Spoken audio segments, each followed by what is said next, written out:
All right, welcome to Magnetism Media. We are live. It is Saturday afternoon. It's a little morning. It's 11:58 right now. Starting the show a little early. 11:58 a.m. on June 20th, 2026. Again, we are live, ladies and gentlemen, ready to rock and roll here on a Saturday to talk about Karen Read 1 year later and the path ahead. I'm feeling pretty relaxed this morning, I'll tell you that much. Very relaxed. Thank you so much for the first comment there. Appreciate that. Thank you, Emily. Good to see you. Hope you're doing well. All right, we're ready to go. So we got a show to do here today. Music to My Soul's in the house. The Goodmans is here saying happy Saturday as well. All right, everybody's making their way in. Thank you guys for being here. Appreciate that. Get some stuff here up on the screen here in just a moment for you guys. We got great news from Emily C. For those of you that are supporting Adam Deitch, last night she did a very big fundraiser. It was about 5 hours. 5 hours in length for Adam Deitch yesterday, and this spanned quite a bit of time, 5 hours. And in those 5 hours, they were able to raise over $5,000 yesterday, which was incredible. Just during showtime, that doesn't include donations that may have come in during replays, during any time after that. They definitely did not, miss a beat the whole time. There was a little bit of a time there where some donations didn't come, and then all of a sudden $1,000 donation had rolled in. So that was really incredible to see yesterday. So it just goes to show you that people are pretty set on dethroning the establishment in Norfolk County. That much is for sure. And that's all I got to say about that. That was a great night. I did the tracking last night. I ended up basically saying, boy, I wish I could do the tracking, but the page didn't have a like a give, send, go does typically, where you can get a the updated numbers, then put the new total out. So there were some behind the scenes means that I was basically invited into, got to help out, and then just kind of published the numbers in the chat throughout the night. So around midnight, I was kind of getting really sluggish. I was like, I don't know if I can keep up with this anymore. It was just getting, I think it's so, assuming it was around 11 o'clock, 11:30. I started getting sluggish and tired. I'm like, I don't know if I can keep up with this any longer. But I got through it, helped out, and they did a great job. Mizzy did a wonderful job. Emily did a great job. And then all the guests, a lot of great guests there yesterday as well. So she gave a shout out. $5,205 raised during that stream. Special thank you to me as well. An extra special thank you to Mazda Media for keeping us updated about the donation total throughout the entire night.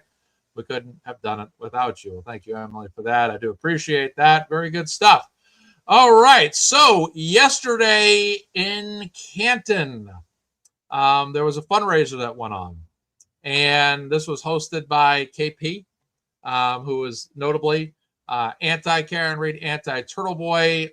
They had a gathering out there to raise some funds. I'm not sure what the funds were for. I'm not sure if it was for, I don't even know what the funds were for. But they had a fundraiser there yesterday. There was an alleged incident that occurred. This is all coming from KP herself, but I have not heard anything out there really about this story. Other than from her. I don't know if anybody else has any kind of documented stuff or whatever, but allegedly this was a call into the local police department that happened. There was apparently some kind of incident there that had occurred, but some kind of threat that was apparently called in. But I didn't hear much about this at all. Obviously, most of, if not all, Karen Read supporters are disavowing that, or I just don't believe anybody actually did it. That's just my take on it. But I just find it, I just don't see Karen Read people being that way. I can see people from Karen Read standing outside with signs, or maybe being nearby the area, potentially, but I don't see any situation in which a Karen Read person would have done that. It doesn't really fit the description of Karen Read people. It's never really been the mentality at all. And like I said, I just don't see that kind of behavior out of our people at all. And of course, anti-Karen Read people, if they're tuning in, they'll scoff at this, they'll laugh at this, they'll say, oh my God, we have more than enough examples that prove how volatile Karen Read people are. But I would say that accusation yesterday was a bit extreme. And I'm just going to say, I mean, I'm betting on it being a hoax. Honestly, that's just my particular opinion.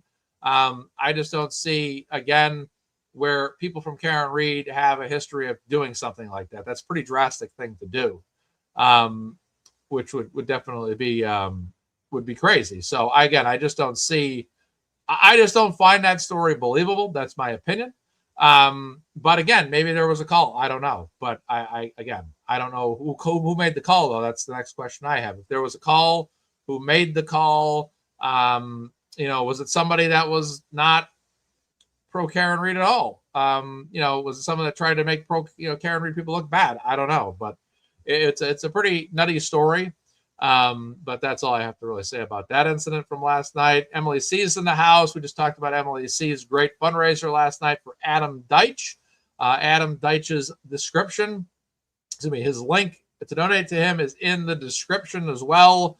$5,205 raised for Adam Deitch at Emily C's fundraiser yesterday, which was 5 hours long, which was incredible. Incredible job. About $1,000 an hour. Roughly raised, a little bit more than that, really, which was fantastic. So that was a great night. It was a great night. Many guests throughout the show. Emily and Mizzy hosted, and had numerous guests throughout that show from start to finish, and it was a tremendous show, to say the least. I tuned in obviously the whole time, but getting back to what Scott's saying here, he believes she tends to lie. It's pretty much what most people on our side think. So I don't believe a word she says until vetted. He says she lied before about her car tire being slashed by free Karen peeps in Dedham courthouse area. See, that's the thing too, is and again, I'm not going to speak to her. I'm just going to speak to people across the board in general. I want people in life to always be honest, and I'm not saying about this. I don't know what the source of this incident was. I don't know where. I don't know if she manifested. I don't know if it actually happened. I don't know if it was someone on the anti-Karen Read that did it. I don't even know if someone on Karen Read really did it, right? But I just want people to always be transparent. If people are doing bad things, call them out on it.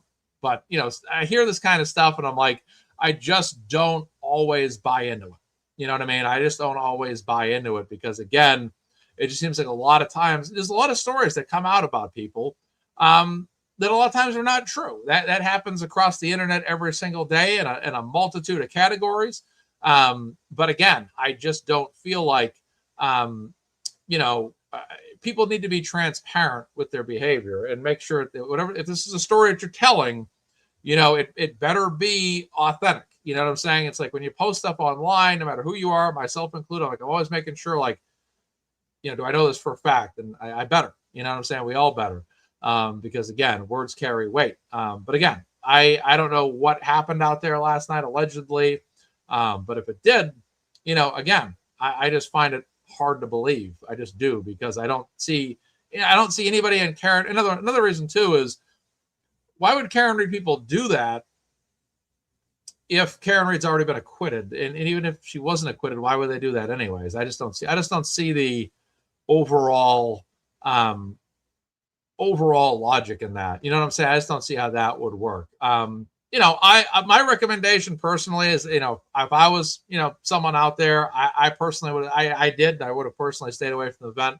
I just don't see the purpose of being out there. That's just my particular take, but if people wanted to be out there, they were Karen Read, that's their choice. No problem, no judgment, but I would just stay away. I think that right now, the focus is just basically on things like Adam Deitch, Karen Read's civil suit, what Turtleboy is dealing with. That's just my particular take on that. I think that in time, I think God's in control of everything right now. I've seen it, just my particular opinion. I believe in God.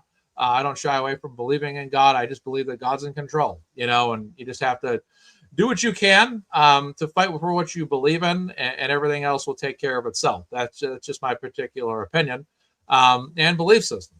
I just believe that, I believe it's better just to help Karen Reed, just better to help Aiden, just better to help Kelsey Fitzsimmons and her things, and leave everything to that. If the other side wants to raise money for themselves and have a fundraiser and, dim the lights blue or whatever they want to do, that's they can do that. That's fine. But, again, there's nothing stopping us either from raising money for our people, which we continue to do. Adam Deitch last night, what Emily did, Mizzy did last night, was a very productive night. It was a very productive night all the way through. I think that was a great thing to do. It was a great idea that Emily had. Emily got in contact, it appears, her and Mizzy got in contact with Adam's team and just said, hey, look, what can we do here to have a fundraiser?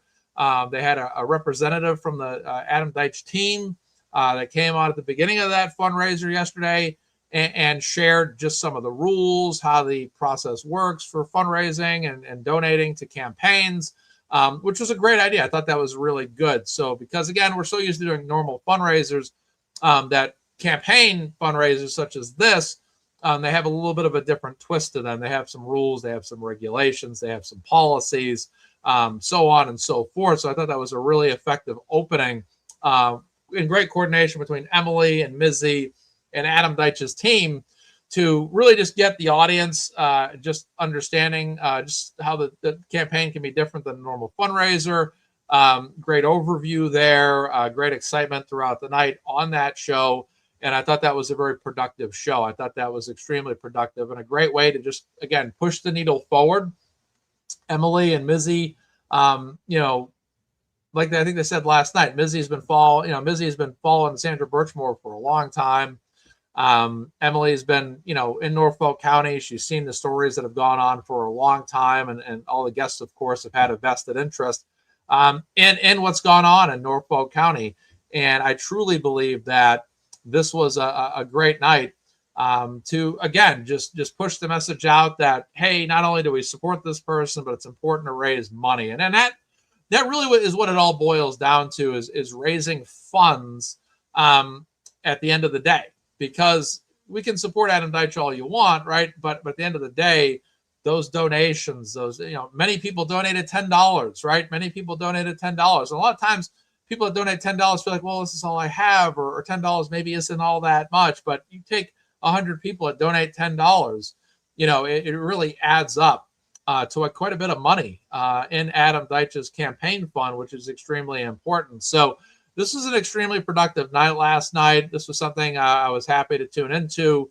I love fundraisers because I like to keep track of the numbers, and I didn't think I'd have that opportunity, but Emily's like, hey, I got an opportunity for you to do that. And so I got to do that. That was fun. But it was good. Again, it was a great way to just, again, not only does Emily support Adam, but she's also using her channel in a way that also is financially productive to the outcome of this election. It's going to be a very busy election. There's a lot of candidates, and it's going to be very competitive. And for all intents and purposes, Greg Connor's going to have his established base of voters no matter what. And Adam Deitch is really trying to kind of crack through the ceiling here. And really, a show like last night was really productive. And the $5,000 goes a long way. She says, especially in political campaign with a raw number of voters, is also a data point that they pay attention to. Yes, great point there. This is one comment threw me off. I don't know what they're talking about. Okay. I don't know what that means, but okay. Oh yeah. I know what you mean. No, I know what you mean now. Okay, I see what you mean. Yeah.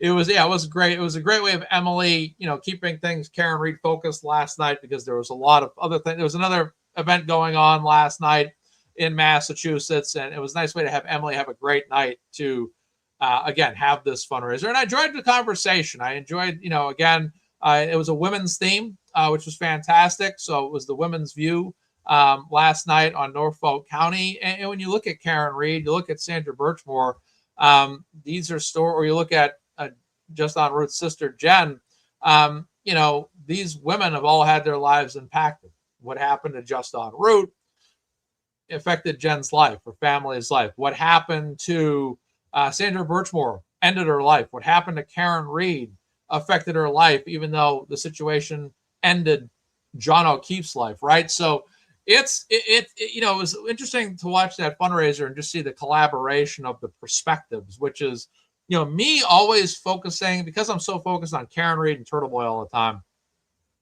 Sandra Birchmore and Just en Route, no matter how much I recall their stories, has always just in my psychology just fallen, hasn't been in there as much as it should be. And I don't shame myself for that. Just, that's life. But, the idea of having Jen, Mizzy on that show, whether as hosts or guests, was just another thing, which is, this is bigger than Karen Reed. We always talk about the next Karen Reed. I think Kelsey Fitzsimmons was the next Karen Reed, but you have other people that come before that. People like Just en Route, people like Sandra Birchmore, their lives have been ended, and there's been controversies with investigations. And, that's what's interesting about life is when something like Karen Reed and John O'Keefe, what happened there happens, the John O'Keefe being murdered and Karen Reed being framed, a lot of times people like myself and others pay attention to that story and start to say, well, what other kind of stories are going to happen next? But then you forget that there's probably a whole, and I thought about that, especially I had met Jen outside of the court, near the yard, near the church back in 2024, during the first trial. And I have to say, she introduced herself to me and told me about this story. I knew nothing about this story at all. And even the Karen Reed story, when the Karen Reed story happened, I didn't know about it all that much at all. I actually didn't even know about it because it probably was on the news one day, like any other story. It came through one ear, went out the other ear. And then, I didn't really hear about it again until Turtleboy had wrote about it. I always say blog. I don't say blog in a bad way, but I always say blog. I like the word blog. So I watching the show last night, the fundraiser, it's a reminder that, these stories, you might have your eye open for stories that happen to people that are similar to Karen Reed after the Karen Reed saga. But sometimes we forget that there's always those other people out there, like the Root family, Sandra Birchmore's, family, that have been sitting there the whole time. And maybe their story didn't get enough, that it should have. And when a story like Karen's gets attention, what it does is it becomes a magnet. And all the stories and situations that are similar to it gravitate it. It's magnetic. And all of a sudden, those stories become one. They become one story. And realistically, when you look at Karen Reed, you look at Sandra Birchmore, you look at Just en Route, they all were different stories, happened different ways, different matters, all different playouts, no matter what. But at the end of the day, there's common denominators left and right in those stories, aren't there? And that's what brings them together. And that's what brings it into the Norfolk County fold, which I thought with Emily and Mizzy's fundraiser last night, I thought that was a very nice touch to make sure that, the audience, such as myself, are not always caught up in their Karen Reed world, but also remembering, don't forget about Mizzy's push for Sandra Birchmore. Don't forget about Jen's push for Just en Route. I thought that was an important thing last night for the show, was to not only talk about Karen Reed, but to talk about these other stories. And I thought it was a very well done fundraiser. And I thought it was very well rounded. And I thought there was a lot of great contributions throughout the night on that show. And I just thought it was fantastically done. And I liked, again, just that well-rounded conversation and that reminder that, what happened to Karen happened. But again, Mazza, don't forget about Sandra. Don't forget about Just en Route, and bringing that home, which tells a bigger story, which is, and this was probably discussed on last night's show, these are just the stories we know about. These are just the families or people that have come forward with their stories, right? Or someone has represented them. such as Mizzy, Sandra Birchmore.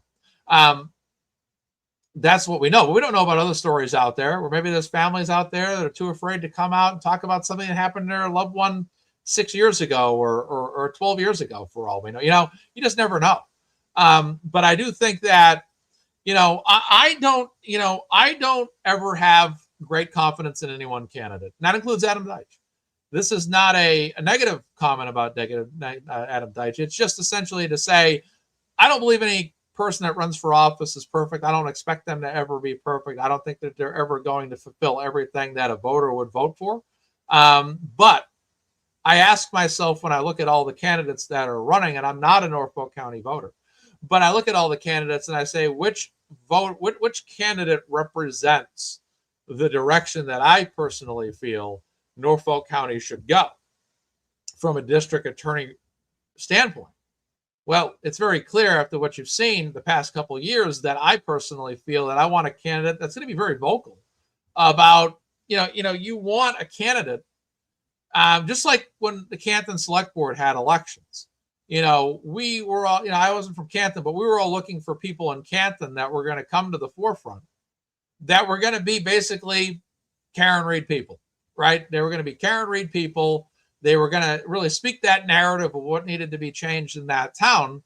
And that's the way I look at Adam Deitch as well. Again, no candidate's perfect. Adam Deitch will not be a perfect candidate, but, I think he will be efficient. I think he will get the job done. I think he can do the job 9 to 5 and beyond. I think that he can drive home the concerns and dreams, wishes, hopes, and prayers and desires of what needs to change in the justice system in Norfolk County. And I just don't personally believe, and this is the reason why I've endorsed on my channel Adam Deitch, is because, hey, what's going on, Mark Cunningham? Is because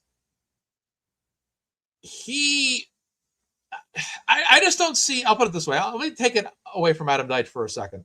I want to word it this way. I don't understand how any candidate running against Morrissey's office or Greg Connor isn't going to have a strong statement to say about the way things have been handled in that county. How are they not going to be like, well, what's happened here is crazy. You have and like I said, there's people that love and hate Turtleboy, but I always argue this: whether you love or hate Turtleboy, do you agree with what he's been through? There's people that have changed their mind about Karen over time, regardless of that. Do you agree with what she went through? That's kind of how I always argue it. I like to just strip the person out of it and look at the individual in the set of circumstances, because that's what I focus on. I look at the set of circumstances. We're all different people. That's how I look at it too. But again, at the end of the day, should things have gone on the way they went on in Norfolk County, yes or no? And I say no. I don't think they should have. I don't think things should have gone that way. I don't think they should have. And I just think that things need to change. And I just don't understand how any candidate that's running doesn't have that same desire to be as outspoken about it as Adam Deitch. And if Adam Deitch is willing to be outspoken about it, then I think that that's the candidate that should have our support. Now, again, I don't know what he's going to be like as a candidate in years to come. We never know in politics, right? But I think that overall, why would you not want to have a person that has Karen Reed in their office a week ago, right? That was a big sight last Saturday. Karen Reed in Adam Deitch's office at his campaign headquarters, shaking hands, saying hello. That was important. That was an important moment for Adam Deitch's campaign. And I think Karen's presence is the biggest presence that any candidate's office could have had.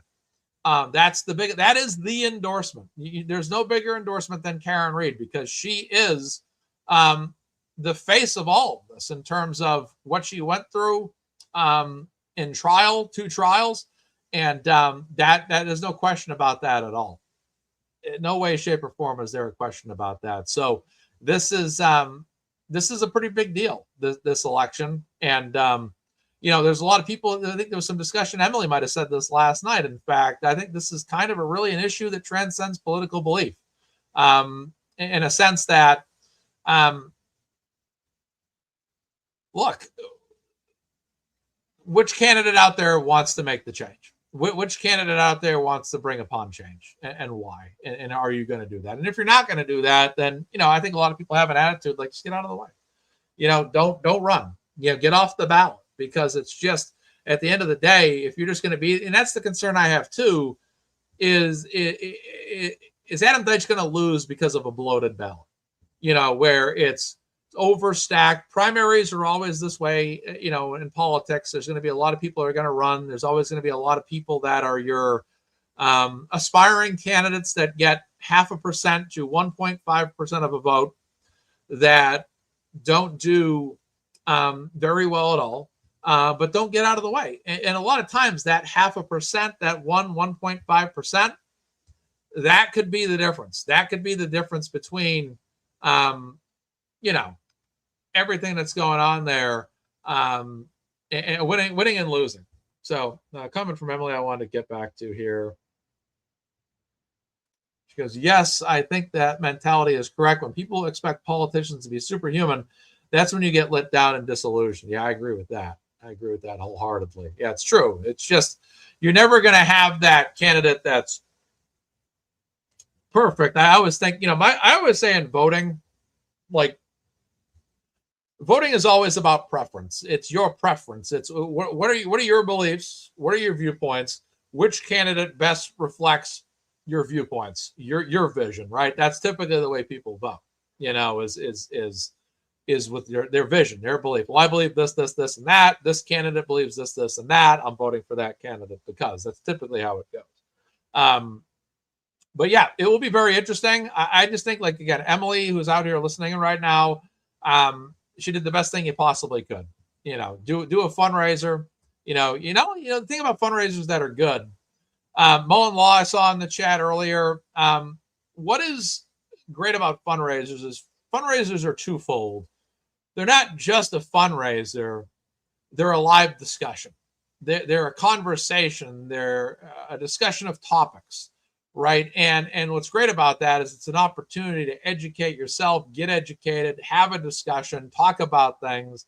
And that's, even with Kelsey Fitzsimmons. I mean, I learned, even through Karen Reed, I learned a lot just by being on fundraisers, because we talk about new things. We talk about the latest news, you talk about whatever. So it's kind of a twofold. It's a great fundraiser.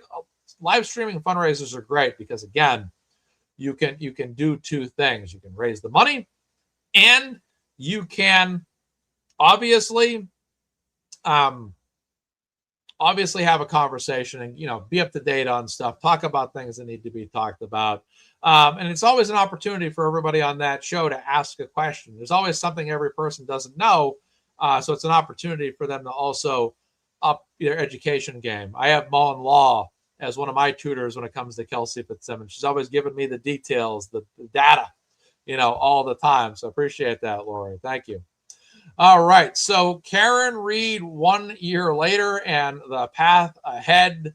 It's been a year. It's hard to believe it's been a year. That's the craziest thing I can possibly fathom right now. Karen Reed is now basically her years and years of being on trial for a DUI are finally over.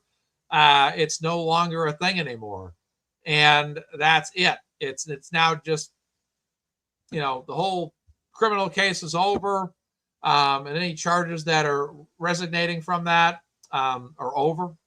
It's the end of the game, and now it gets down to just to focus on the civil suit now. And I'll say this: I felt that last year was great. Obviously, it was really great just to see Karen Reed acquitted.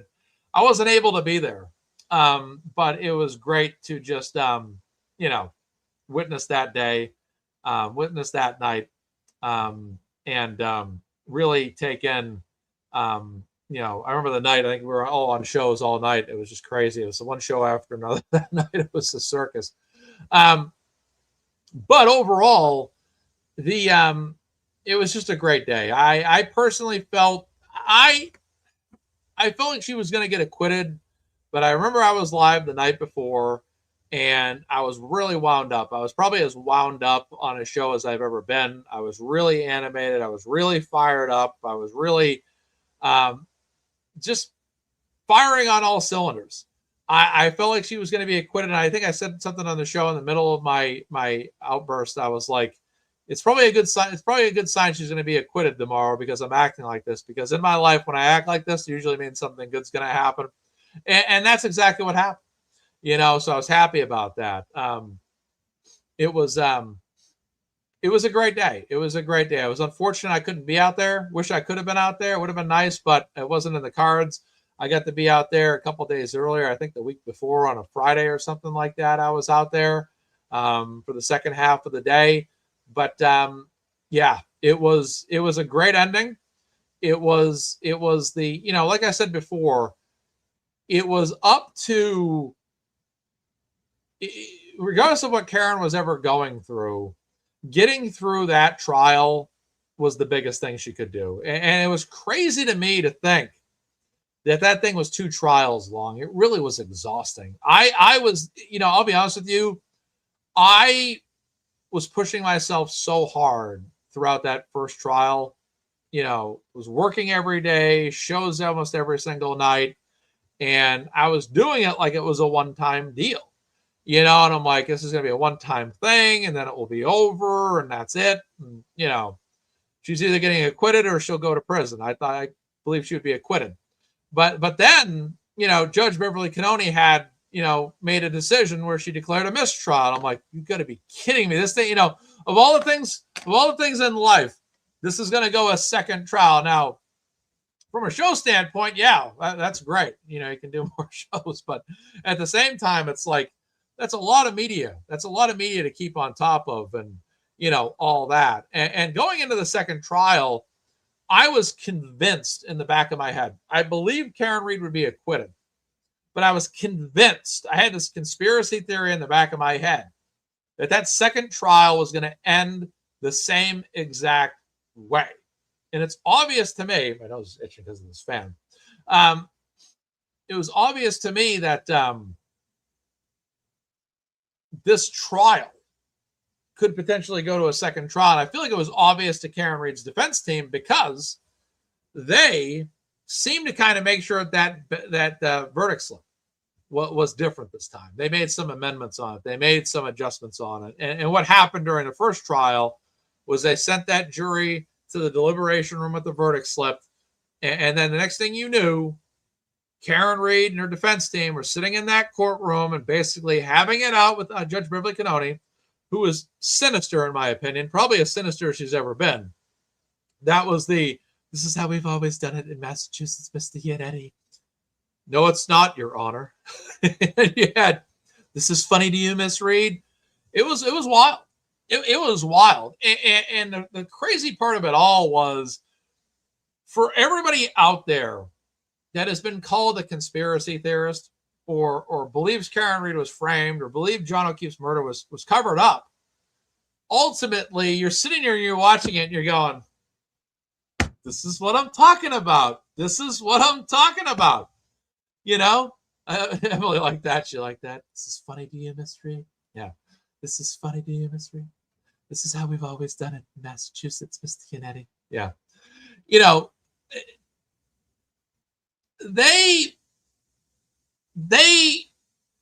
This game, and I said this before, and I said it again. I know I've said this on multiple shows. If you ever believe that Karen Read was being framed for murder, and you saw what was going on before that verdict slip came back out during the first trial, you were sitting there saying to yourself, this proves my point. That's what I'm talking about. It just proved your point. And it just proved my point. I'm like, I cannot believe this. Actually, I can. Actually, I think I said very believable. I think the term I was using at the time was very believable. I find it very believable because it's par for the course in a case like this where they're trying to railroad a woman.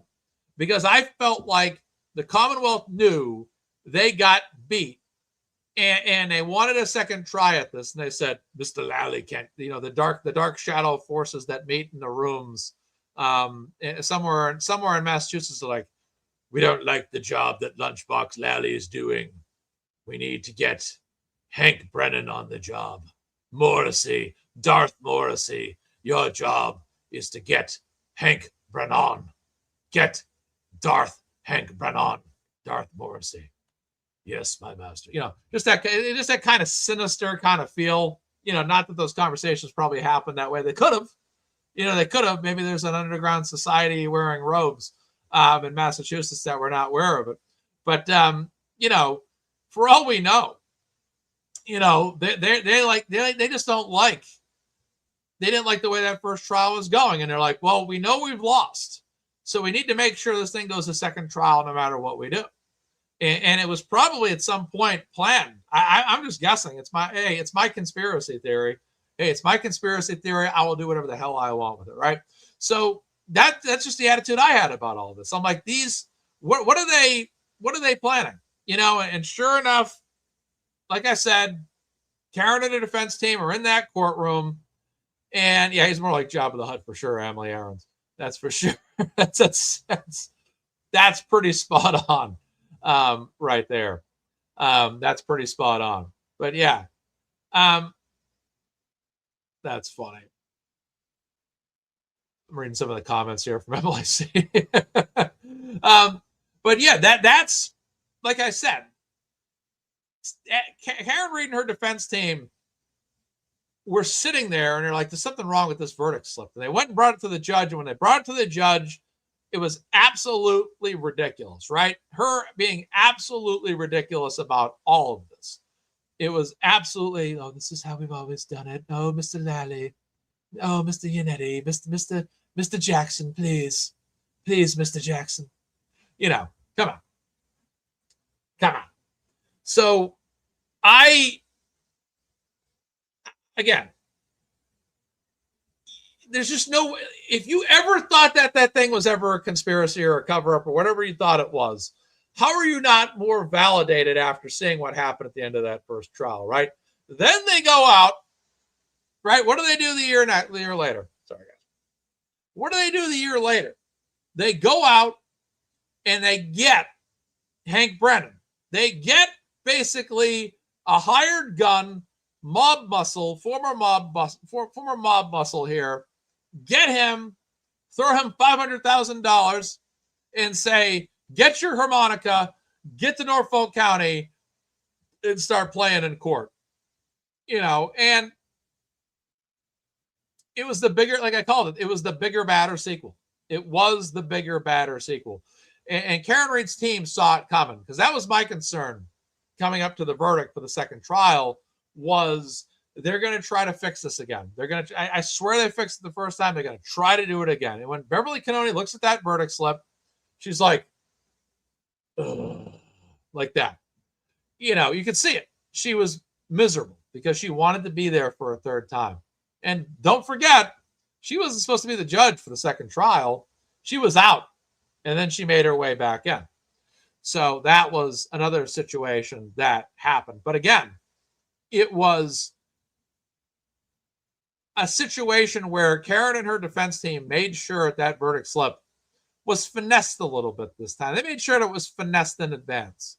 They made sure that these things were amended. They looked good. They were well-to-do because they knew that jury, that was the problem with it. This is why I didn't want a jury in the Kelsey Fitzsimmons case, because sometimes these juries get tripped up on little things. And that's exactly what happened to that first jury. Ronnie the juror. You guys remember seeing him, and it was just like, bro, come on, dude.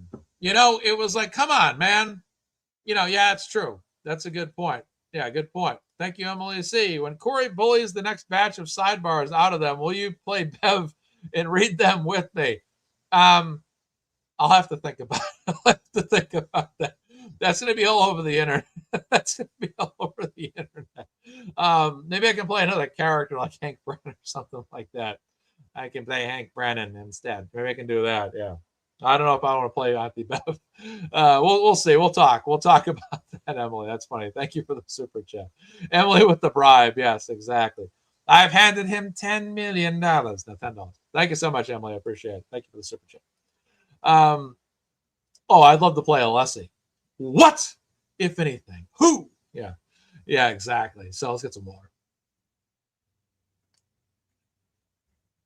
I thought for sure that second trial was going to end the same exact way as the first one.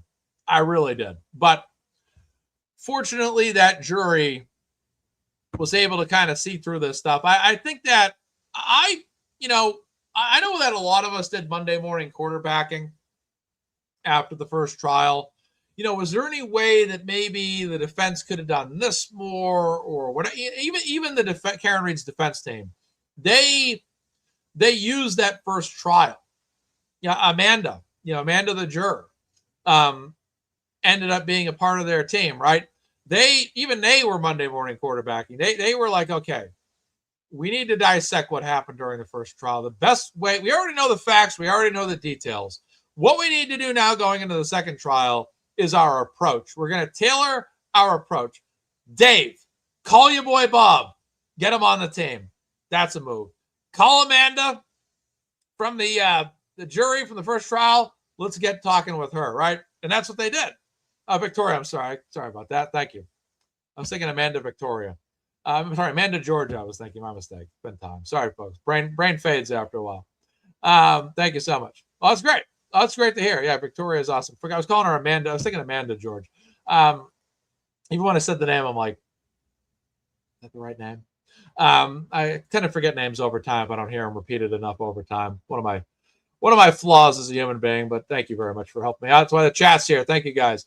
But yes, Victoria George, who was a juror. This was one of the most invaluable decisions that Karen Reed's defense made, because going into the second trial, they knew to interview some of these jurors. And in Victoria, I almost said Amanda again. In Victoria, they knew that they could sit down with her, talk with her, and given her background, which was very good, by the way, they could basically talk to her on the same level, which was absolutely huge. And as a result of that, they gained invaluable information. What might have been one of the most important things I think that they would have gained was not only Victoria's reaction to how the information was presented, but the reaction of the jurors in the deliberation room and how they came to piece together the information. So that I still argue, I think the defense team did a great job during the first trial. I really just think that the verdict slip tripped up that jury. But when you're Karen Reed's defense team, why would you not seize the opportunity like they did to get more honed in on your next potential jury? And that's exactly what they did. They changed the game. They changed the way they presented information. They changed their approach. And it was a lot more ironed, contoured to be presented to this next jury and jury number 2. And it was definitely a win, because even if that verdict slip potentially had tripped up that jury in that second trial, it didn't work. They got the information to that jury in terms of how they presented it in court, and that jury was able to take the information they saw in court to the deliberation room and come out with a not guilty verdict. And that was great. Yeah.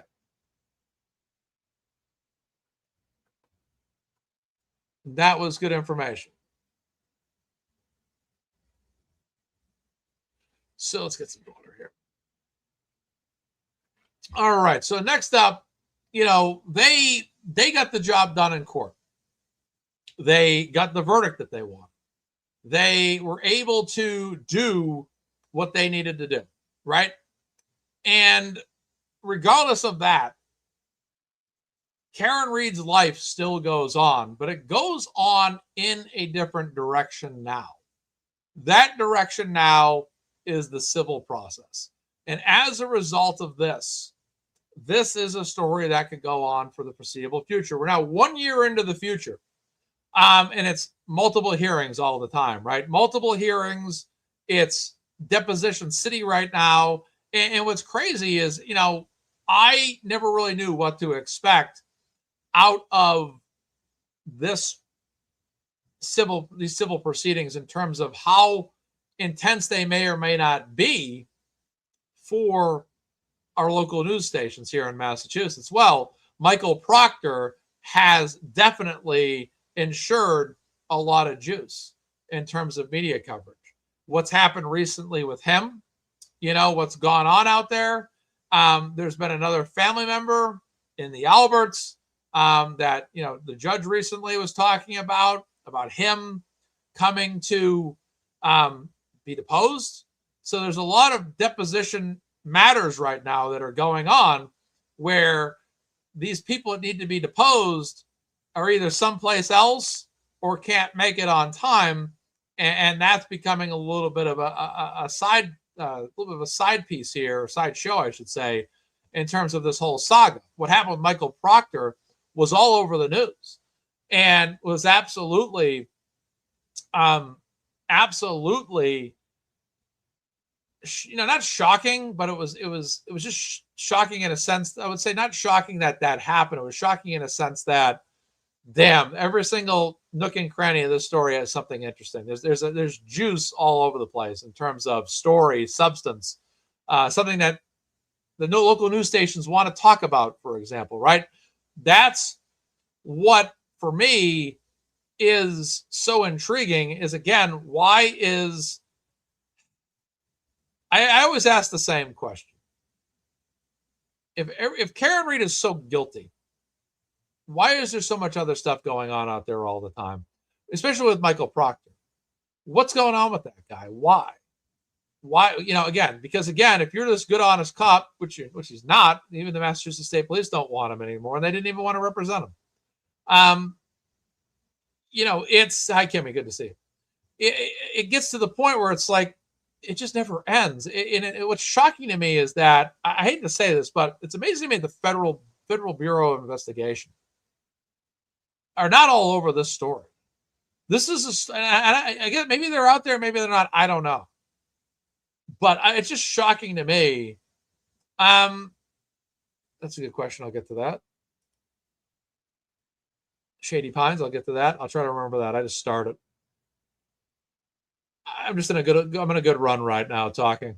It just amazes me that the feds aren't stepping in. And I'm not saying that they aren't. They could. I mean, they could be. I don't know. But this situation, the problem with this situation is this. Is no matter what side of the aisle you're on, it's messy on both sides. And what I mean by that is, Karen Read was placed on the stand, not placed on the stand, but in court for 2 trials, but she wasn't the killer. Or was she? Right? Other people say, or was she? Karen Read could have done it, right? So there's that mystery to it from some people. But then there's also if it wasn't Karen, then who did? And if it wasn't Karen, why is there so much suspicious activity in that area and in that house that night? From butt dials to Google searches, all that stuff.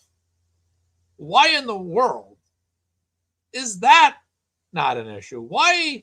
What about the police investigation? What about the state police, local police, state police investigation? No matter what. What about all of this? And at the end, heart of it all, and that's the thing. People always say, John O'Keefe's lost in all of this. And I always say, yes, he is.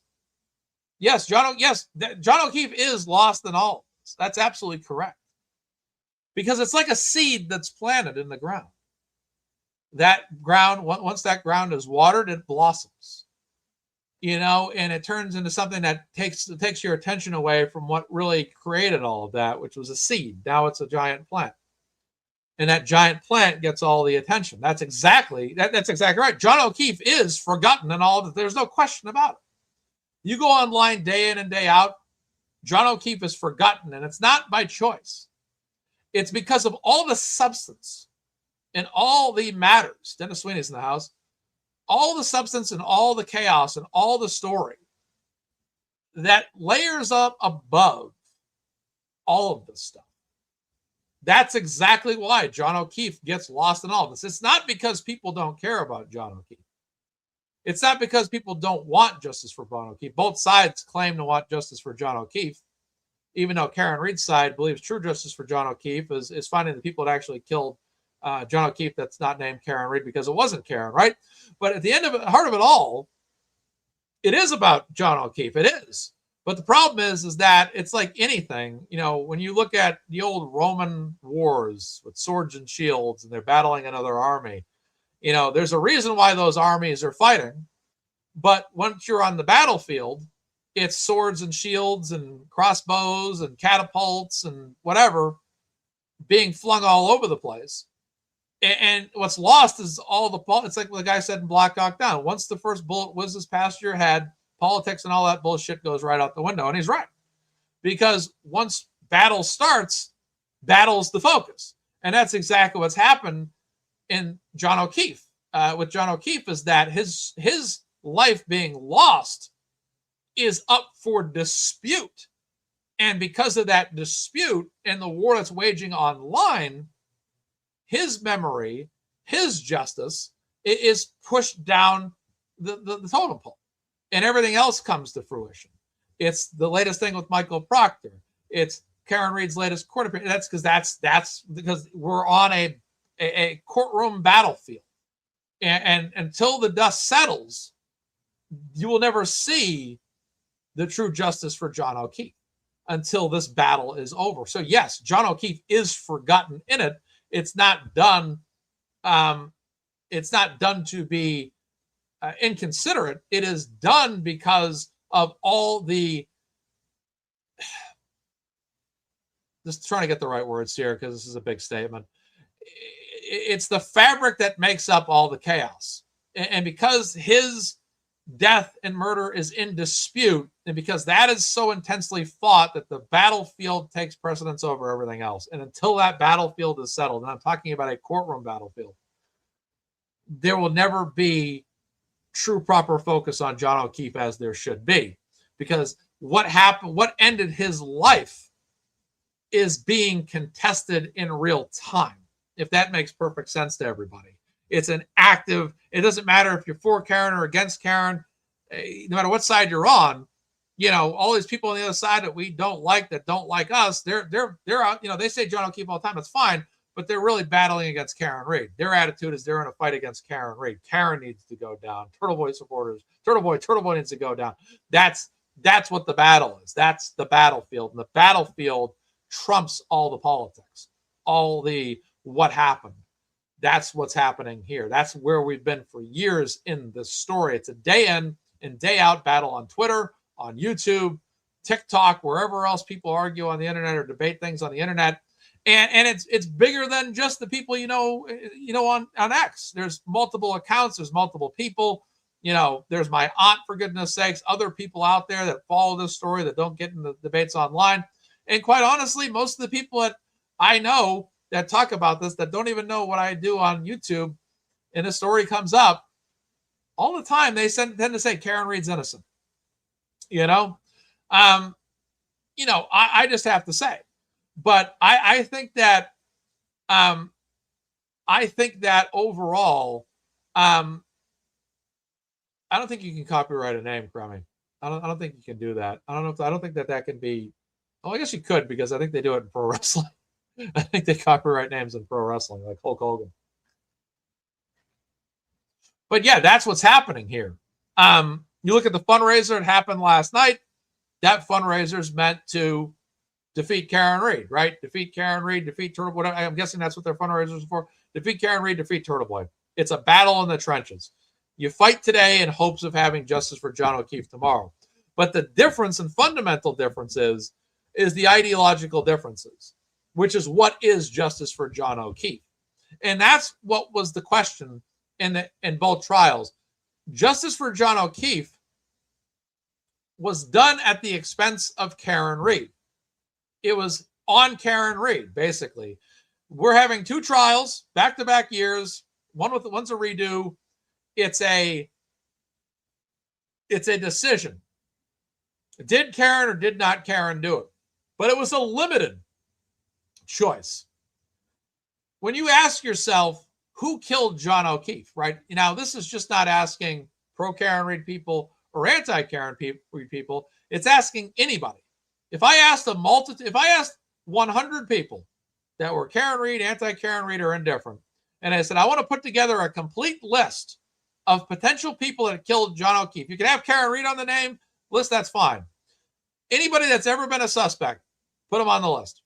Okay, fine. There you go. So you're going to have a list of how many names, right? A handful of names that are going to come up. This person may have killed John O'Keefe, that person, this person, that person, right?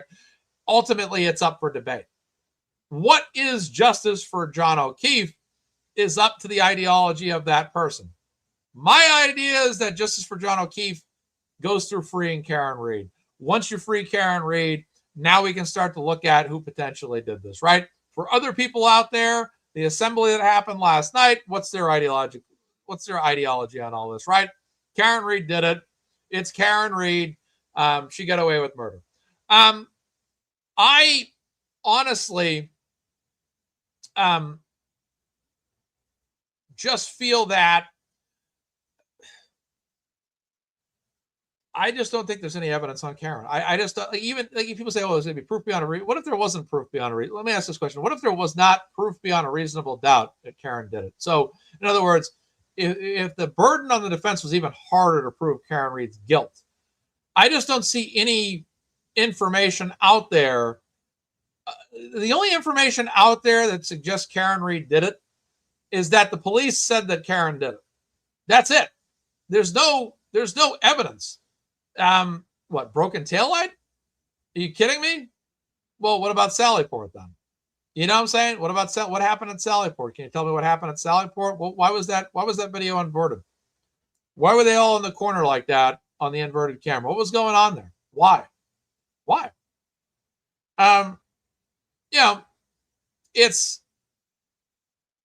It's a situation and set of circumstances that, determines one thing. What is justice for John O'Keefe? And the question is, did Michael Proctor ever want justice for John O'Keefe?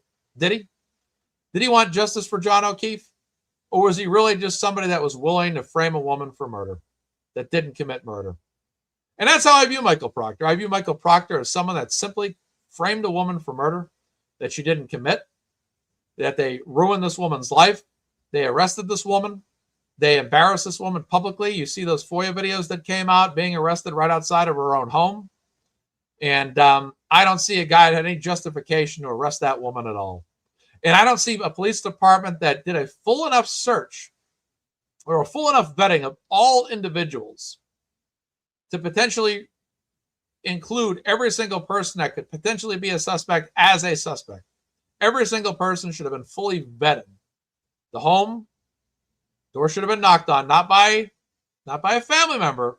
It's 227 viewers. Right as we speak, 227 viewers on this channel that went away. But at that moment, I went to go say it. I literally just said it. A cop should be knocking on that door. The cop should say, "Hey, we have reasonable cause to search the home." But we're not going to do that because, hey, we know you, pal, and we want to do favors for our friends because we know you. We know you. You didn't do this. It was her. It was Karen Reed lady. Come on. But that's what I say in all of this. I sit here and I look at this story time and time again, and I ask myself this. Okay, what are your reasons why you believe Karen Reed is guilty?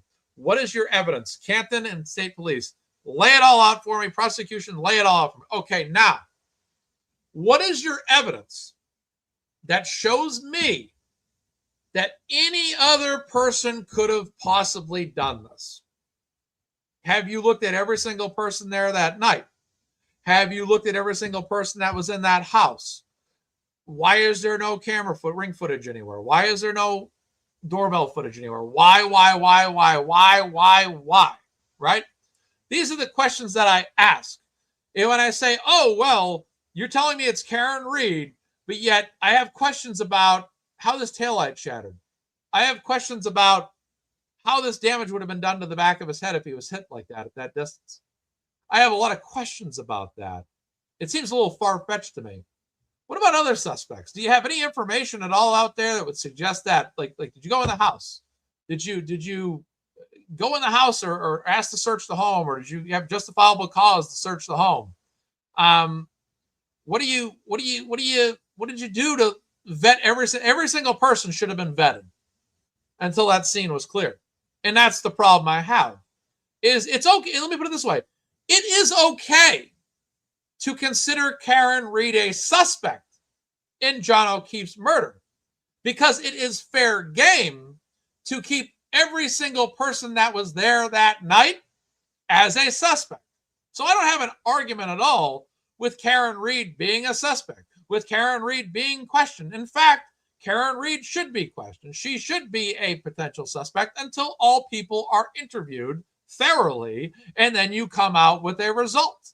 Any great police officer would take into consideration all potential angles and situations and circumstances. Anybody that's ever seen those, Glass Onion movies knows that's how that works.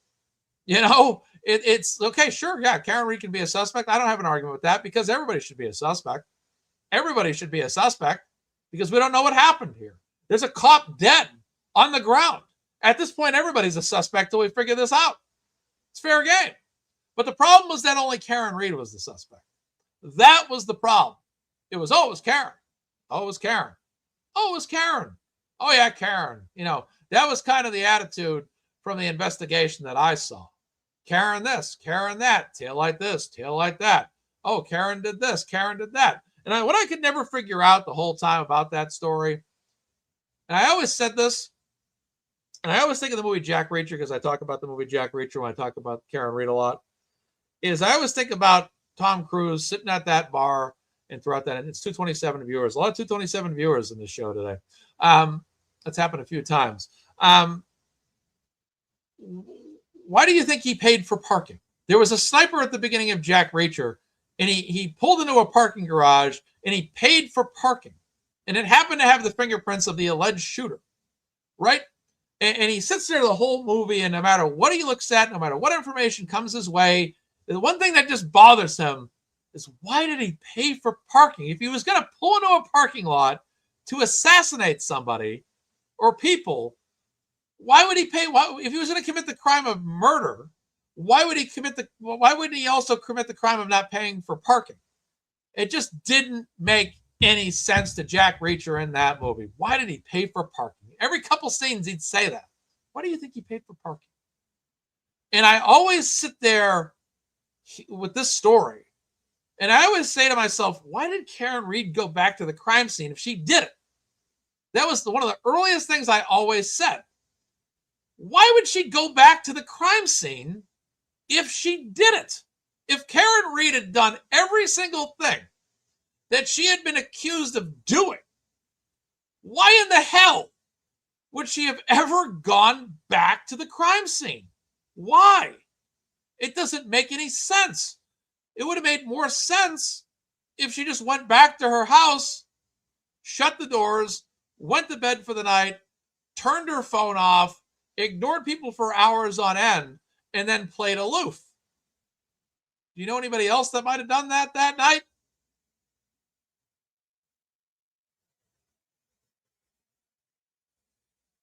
But that's my argument. Why would Karen Read sit there and start firing off all the alarms? Oh my God, where's John? Where's John? Oh my God, where's John? Where's John? Where is he? Oh my God, where is he? Where can he be? Oh my God. Calling this person, calling that person, driving around in a blizzard. Finding the guy, being the one to point him out in the front of the lawn, getting out of the car, trying to revive the guy, losing her fucking mind because the guy is dying, and caught on camera, losing her shit. Does that sound like a woman that killed a guy on purpose? Does that sound like a woman that killed a guy on purpose? Do you think any woman or man that killed a person would ever return to the crime scene? Or would they be like getting a call like 12:30 in the afternoon after ignoring 20 calls a day? Oh, what happened? What? John? Oh my God, you're right, John. Oh my God, John never came home. Where's John? Oh my God, what happened? I don't know. Maybe Karen would have been more like that without the surfer dude character bullshit added on. But maybe Karen would have been more like that. Maybe Karen would have been more, if she had done it on purpose, aloof. Maybe if she'd done it on accident, she would have been aloof. But something inside her was in her head that something was wrong. Something in her head didn't sit right about John O'Keefe not coming home that night. Could it have been a confrontation at the waterfall earlier that night? I don't know. I don't know. You know? Yeah, exactly. Yeah, you know, she returned to the crime scene so she could run around confessing. Exactly, Emily. It's so ridiculous of a statement when you say it like that. It's perfectly said by you in the comments. Thank you. I agree to it. Yeah, she returned to the crime scene and just ran around confessing that I hit him. I mean, exactly, Emily. Well said. Well said. Perfect comment right there. I love it.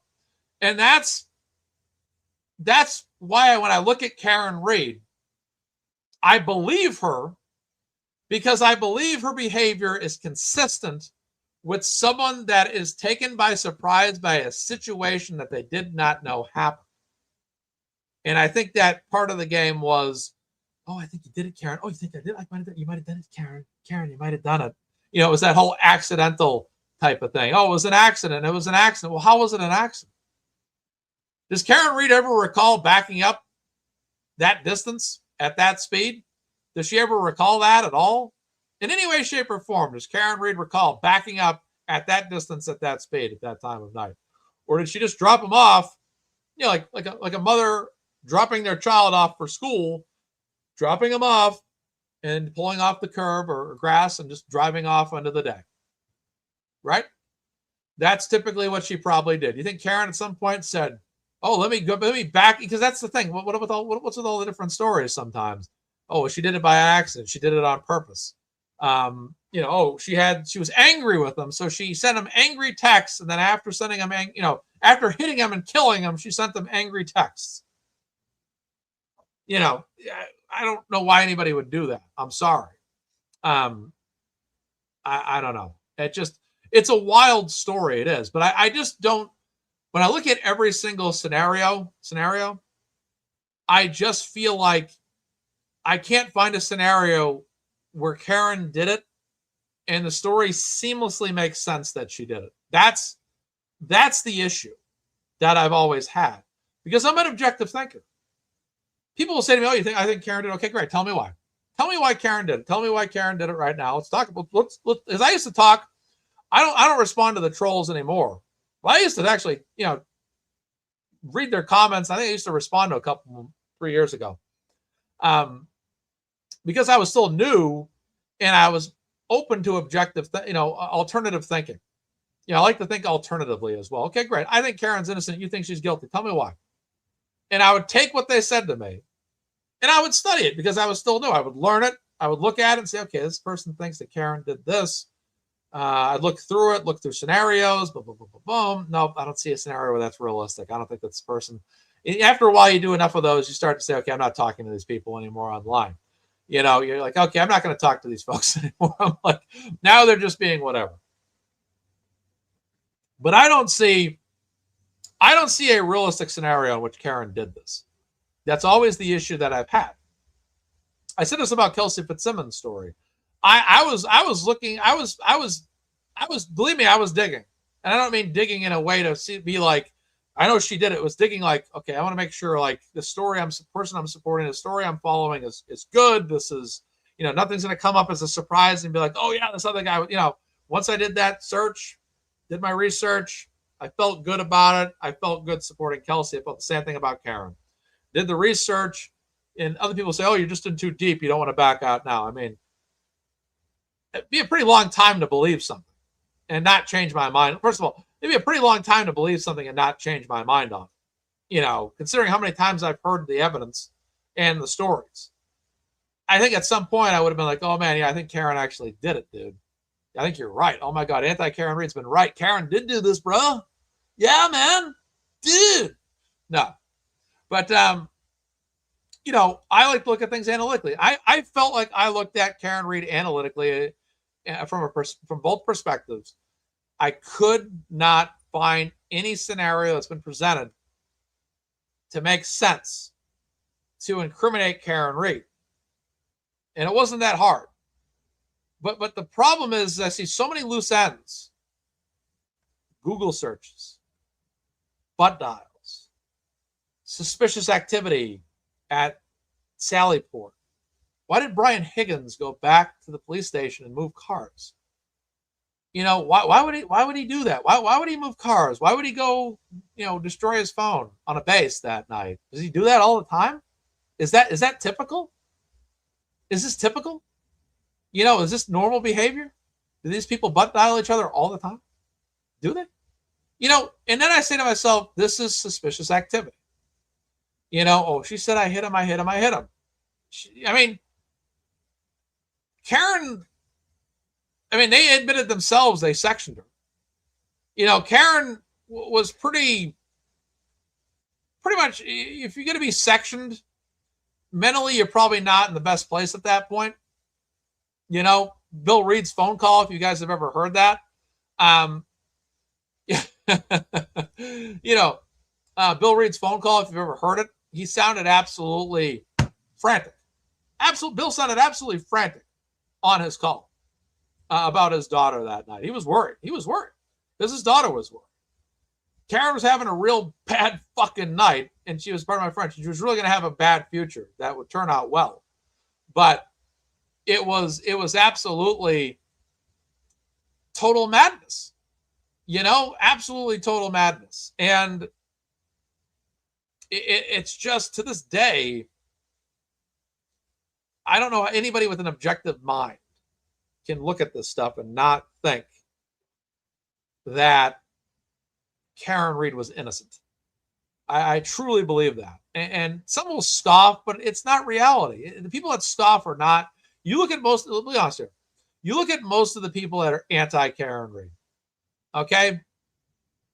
Some of them are friends or family of the people that are the alternative opposition.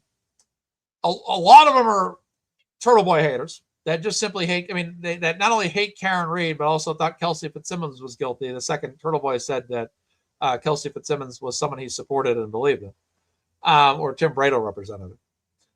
So you have those kinds of people, right? You have then you have I don't want to make this politics, but I think in some cases, a lot of people that are traditionally supporting of the police, I believe that they typically saw this issue as woman who killed cop boyfriend, and by default support the police. We saw a lot of that in the Kelsey Fitzsimmons situation as well, where the cops in that department just backed Noonan just because. You know what I mean?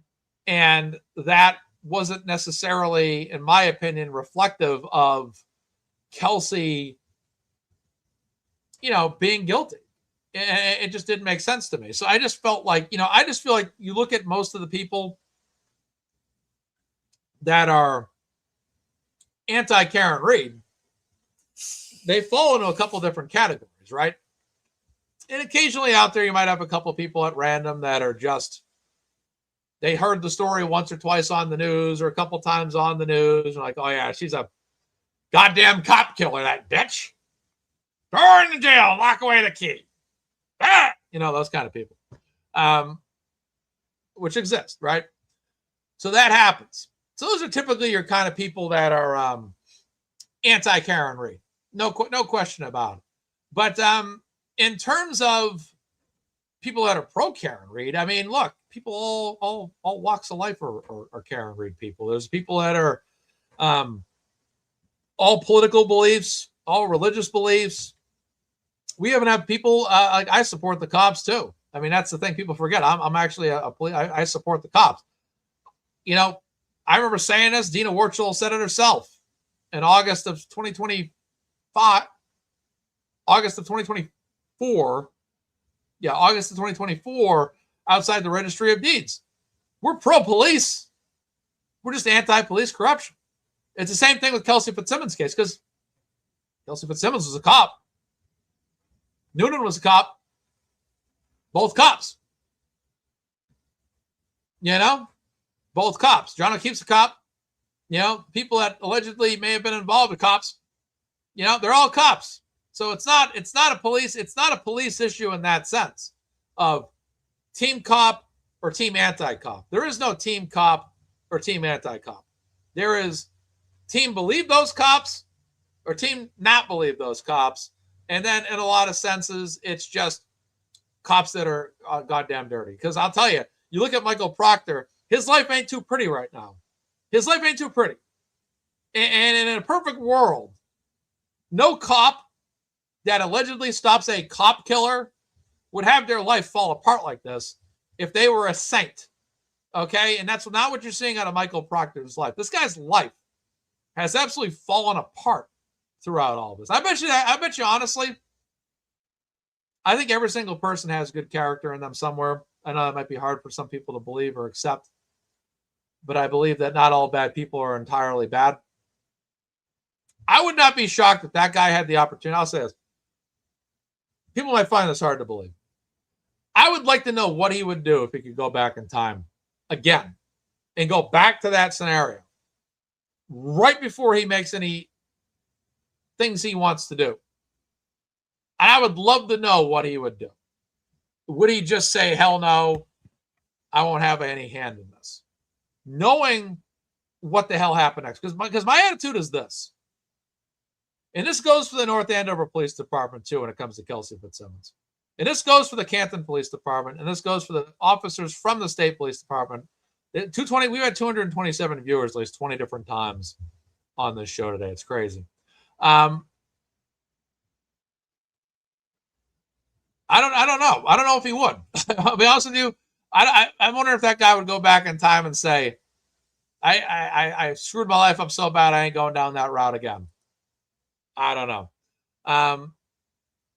Yeah, then Kevin's saying that as well. I don't know. I don't know if these guys would do this because here's my point. This is what I'm going to drive home. And this is the way I felt about the North Andover cops when it came to Kelsey, the Canton police when it came to Karen, and even the state police officers involved with Karen Reed. I believe they did what they did because they believed what they did was something they could get away with. That's my attitude. In other words, Michael Proctor did what he did because he believed that he could get away with it. And you hear that joke he makes in his video there, a text there. Oh, I would like to plant something on somebody. It's like, do these officers do this? Do they do that to people? Do they frame people when they want? Do they plant evidence? Do they drop a bag of coke on somebody or pot on somebody when pot was illegal? Drugs on somebody? Do they just do that whenever they want? Do they do this stuff because they believe that they can get away with it? And Proctor felt, sure, I can do that. Oh, I'll get away with this. This won't be a big deal. But then when it comes time for people like Karen or Kelsey to say, no, fuck you, I'm not going to take this shit. I'm going to step up and stand up for myself. Then it changes the game. Because they thought that this woman would go quietly into the night. Oh my God, I hit him. You hit him, Karen. Yeah, I'm sorry. Oh my God, I hit and killed John. You mean it was me? Yes. Just plea. Just plea, Karen. Just plea. It's okay. You can plea. I can't believe it was me. I know, Karen. I know you did it. It's just an accident. You didn't mean it. It'll be involuntary manslaughter. You're going to be okay. Just plea out. That's kind of the attitude. They tried to basically usher the woman into believing that she was an accidental murder. And she would plea, take the fall, go to court for it, plead guilty or whatever for involuntary manslaughter. They'd give her some kind of charge or whatever they do, probation, whatever. And then that was it. That was the whole game plan. That was the whole, if the other side could have it their way, that's exactly what would have happened. But unfortunately, Karen Reed was not a moron. Karen Reed was a very smart person with great instincts and great intellects. And one of the things that happens to a lot of people in life is they get tricked and they get fooled and they get deceived up front. Before they realize what's going on, before they've looked at every single scenario, before they've looked at every single thing, and they've sat there and they said, oh my God, it was me. Oh my God. Then all of a sudden time goes by and it's like, well, wait a second. How could that have been me? Like, no, hold on. For a couple of days there, I believe that they were right. It was me involuntarily, but it really wasn't me. Could it have really been me? Did I really hit him? Does that make any sense? How? Because this and that happened. doesn't make any sense. Because if I hit him at this time, why would he still be outside at that time? Wouldn't he even freeze to death earlier? Where would he have gotten those wounds on his arms and the back of his head? Time eventually gets your better. When things face you up front, it's a lot mentally. It's a lot of shock. It's a lot of emotion. It's a lot of your mind trying to catch up. And then you get people like, oh, yeah, I think you hit him. I think Karen. Yeah, Karen, I think you hit him accidentally. Yeah. Take the plea. You know, I'm not saying people said that verbatim, but I'm saying hypothetically. Hypothetically. You have people around there that are basically saying, you know, Karen, you did it. They're testifying. I hit him. You know, how are you going to compute that information? You're going to sit there and you only can take, because Karen Reed arrives at 34 Fairview in absolute shock and horror, in fact, right? She sits there and she doesn't know what the hell's happened. And a lot of times in life, when there's a lot of chaos, people tend to try to get to the quickest conclusion fastest. And when they hear someone say, I think this happened, or the officer, or whoever suggested it, whoever first told her what happened, you know, that tends to become reality or gospel for a while.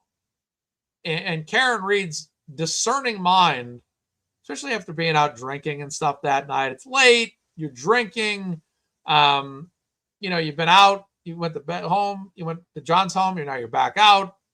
You know, there's a lot going on. Your brain's just going 100,000 miles an hour. Then once that brain has that time to calm down, start looking at the details, start looking at the data, start looking at things, all of a sudden it's like, whoa, what really happened that night? What really happened there? You know, and then she started thinking, I didn't do this. Then Yannetti gets a call. You know, look at this, look at that. You know, and you start to look at these things, you start to look at this information. It's like, wow. Okay, and that's the thing that changed this whole thing for Michael Proctor. Because if Karen Reed hadn't had the intelligence to think for herself, and other people will say, oh, well, she just thought of her own way to kind of find her way out of this and hire a PR campaign, you know, hire online content creators to help her out, all that nonsense. Ultimately, they didn't know how Karen was going to put this together. And I'm sure that probably unnerved a lot of people when Karen Reed started to piece this together. I'm sure it started to unnerve a lot of people when a guy named Turtleboy started to walk all around Canton and show up at games and stuff and ask questions. I'm sure that kind of unnerved people, and not because it was someone approaching them. It was someone that was bringing up information that was coming from, you know, his conversations with Karen, perhaps, personal research, perhaps, whatever. And questions were starting to be asked about what really went on there. And that's a fact.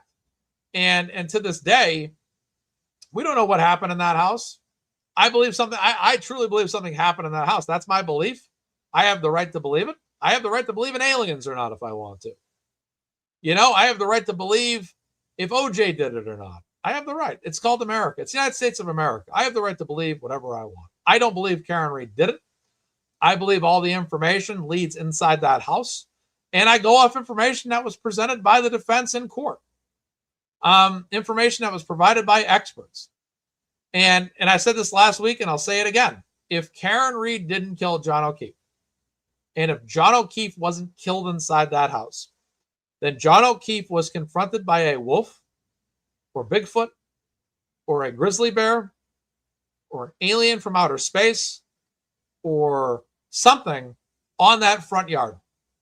And that's what killed him. Because that's the only way, data aside, of course, that Karen Reed didn't do it and nobody in the house did it, or nobody that was at that party did it. It's just the only way.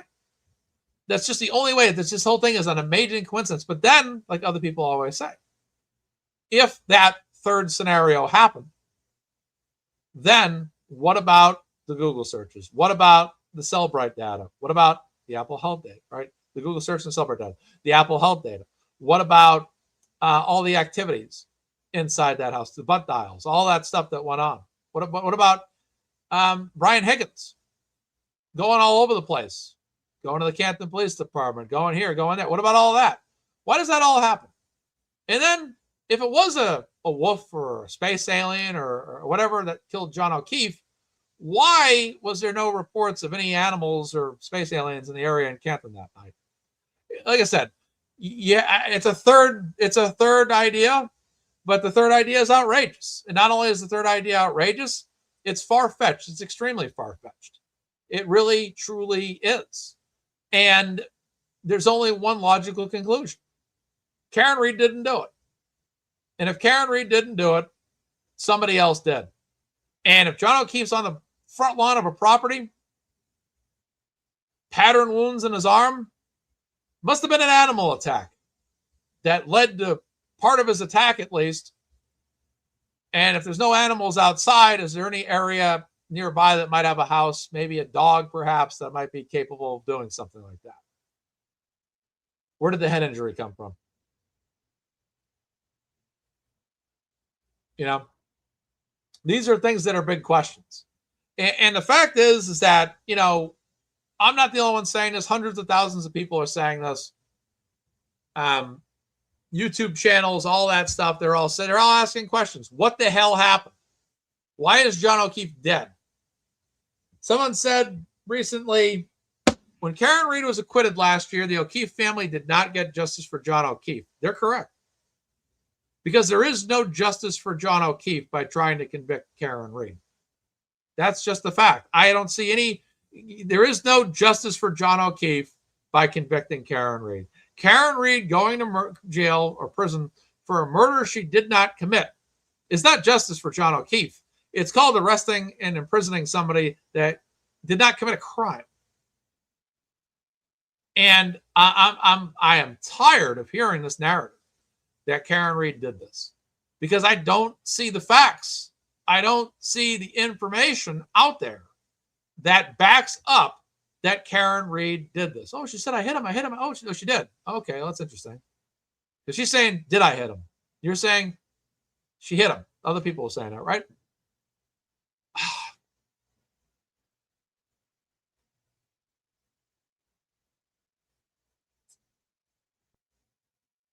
I just don't know. The no ring footage just sticks out so much to me. It really does. It really does. But again, I just feel like glares in the house. What's going on, man? I don't know. I'm going to move on to the next topic. Shady Pines asks, Maz, do you believe any of Proctor's text proved he framed Karen Read? I don't know, but I bet if there's something. One second. I don't know, but I bet there's probably something there. You know, if we haven't seen all the text dumps yet, there could be some information out there. That is for sure. One of the things that's crazy about phones is they can show your location, you know, wherever you go, wherever you drive, that information's out there. There's no question about that. So it's well, that's what I mean too. No ring footage in the neighborhood at all.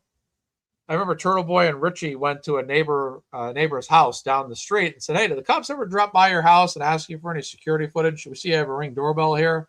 The guy said, no. That's it. You know, and I tell you, it's wild, man. It's wild. This story continues to go on. But, you know, 1 year later, we're still here. We're still talking about this story. It's still a freshly discussed story. Talked about story, and continues to be a top topic of discussion to this very day, which is absolutely incredible, to say the least. I would not doubt that at all. I would not doubt that at all, Scott. And the thing about Proctor's texts.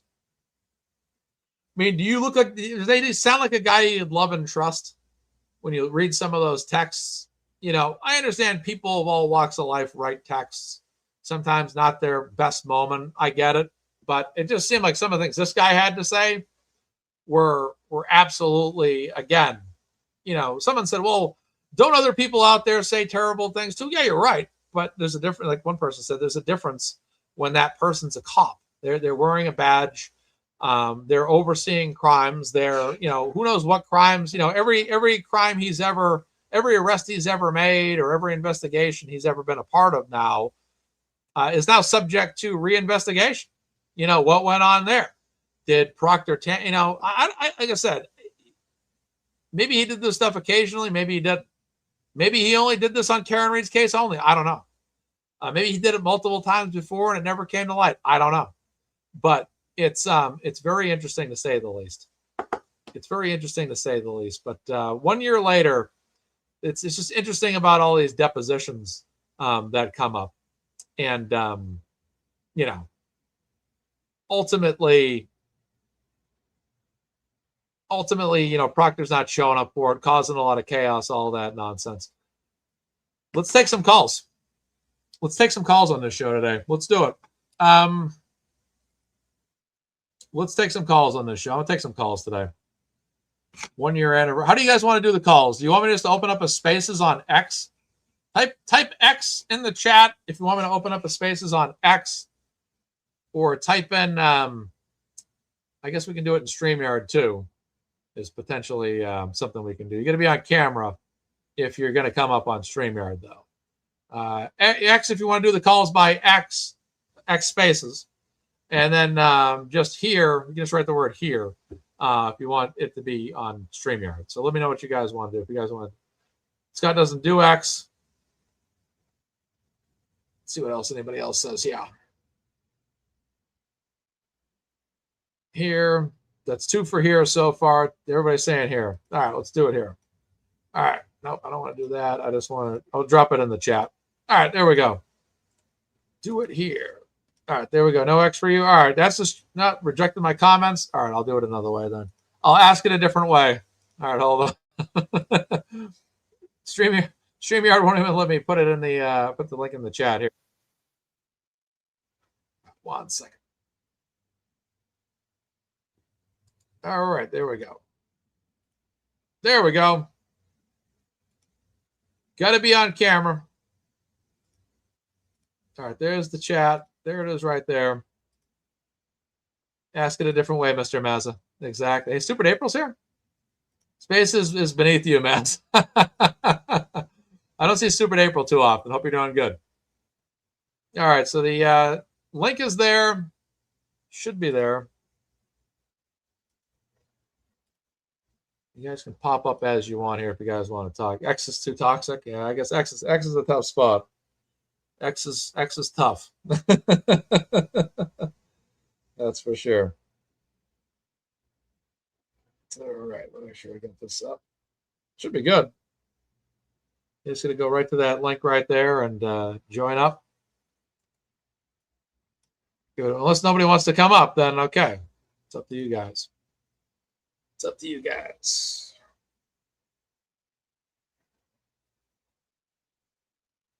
All right, let's see what we got. The other Mary B is here.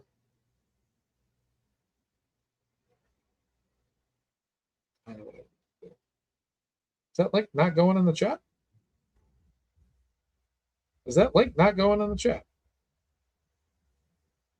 So I don't see it in here. I'm on my phone. I don't see it. Yeah, no link. That's weird. I put the link in the chat. It's not coming up. That's weird. That is weird. I don't know why that didn't work for him. It showed. I went to it on the web browser and it went in. And it's not popping up. I just literally put it in on the live broadcast on the web link. And it's not that's okay, Laura, you be safe. Yeah, it's not populating that link at all. That's bizarre. That I'm putting a link in the chat on the web browser. It's not there. But when I go on my phone, it's not there. I don't know. Thanks for the mic drop gift, Rami. That's crazy. 1 second. I'll ask it a different way. Ask it a different way, Mr. Lala.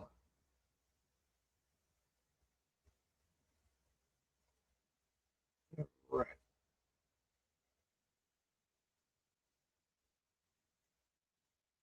All right, this should be good. I got to get all these letters right.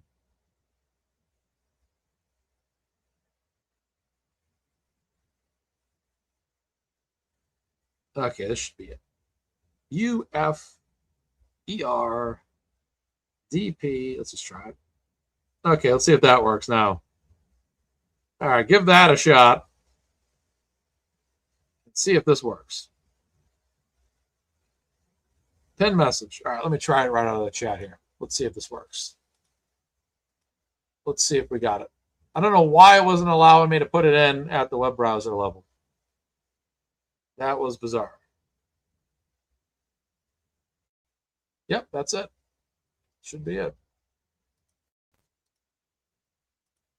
All right, that should be it. That should do it. All right, that link better work now. Let's see.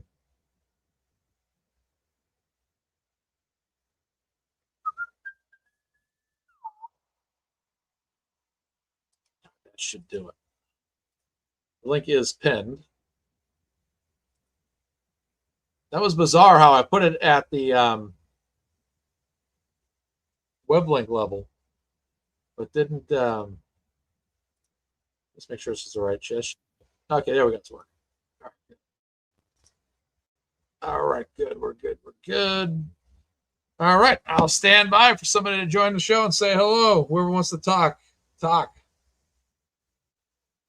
Got about 25 minutes.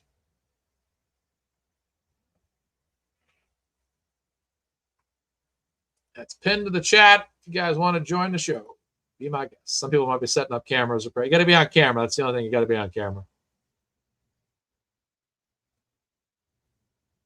Yep, accepting phone call. Not through phone calls, no. Not through phone calls. Sorry. Yeah, I don't have that whole phone call set up, Bobby. There we go. Spreadsheets are good. All right, stand by. Yeah, get the Massive Media shop going too, guys. Get that merch shop is here. Massive Media merch shop's now open too. That link's in the description. I haven't even put my order in yet. I gotta get my own order. I gotta get my own Massive shirts over here. So I got to get those done. Lauren, Common Sense Investigator, wants some customized versions. She's like, I think, and Lori Mullen, who's here, wants customized shirts too. So I got to work on that for her still. Get after that and get some shirts in. So thank you to everybody that's bought a shirt so far. I appreciate that. I'll drop that link in the description as well. All right. There's the link for the t-shirt store if you guys are interested. Thank you to everybody that's already bought one. To appreciate that.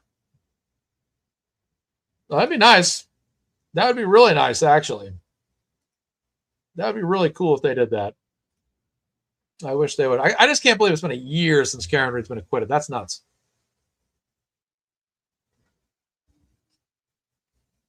Yeah, I'll work on that for you, Laura. You got it.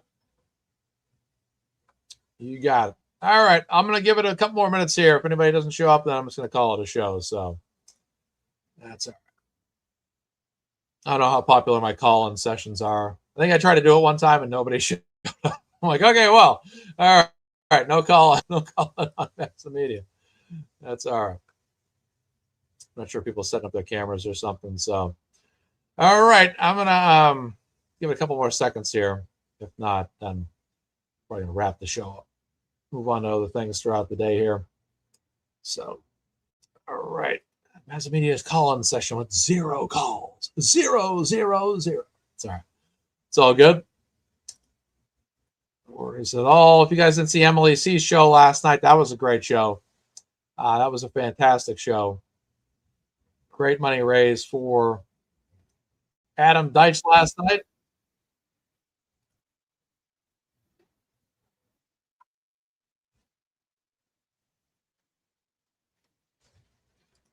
All right, I'll give it another minute. Then I'm gonna be. We're here for rant. You guys want rant? Exactly. You guys want the rants? Exactly. JC Music Man's in the middle of something. That's all good. All right, it's all good. No problem at all.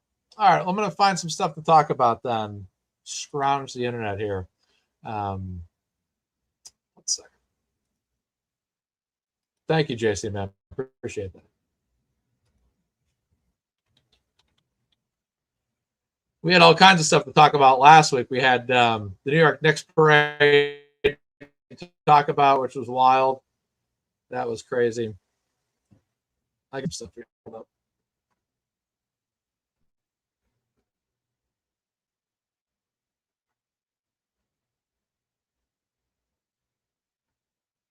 I said it on my After David. That's a funny video. Let's see what we got.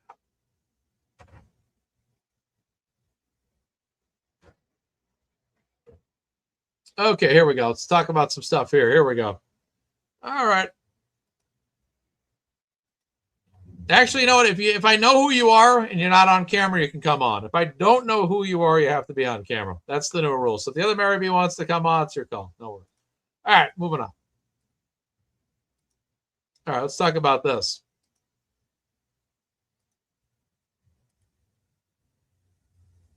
O'Keefe versus Reed wrongful death suit after the last few conference and motions to compel hearings. Judge Gilday didn't particularly seem amused by the deposition games. That's huge, and I think in all of this too right now is you want a judge that's really just going to go out there now and just say, okay, look, yeah, that's a good point. You're right, bro. Absolutely.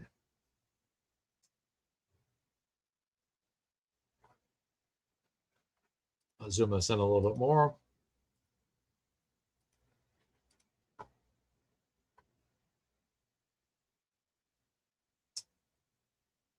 So this is what I'm liking this judge a lot for this very reason.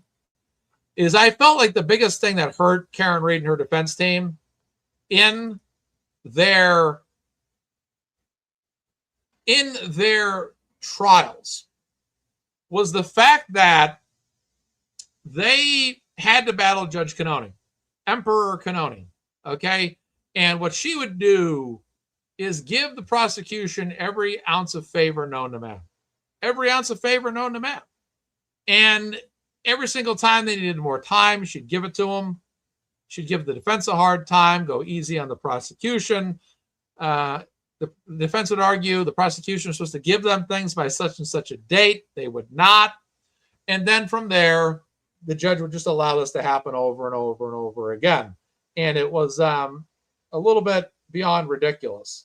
So that's more of what always bothered me about Judge Canoni a lot was that lack of appearance of impartiality and overall lack of impartiality throughout all of this. That always drove me absolutely nuts. What I like about this judge is he's not cutting anybody slack.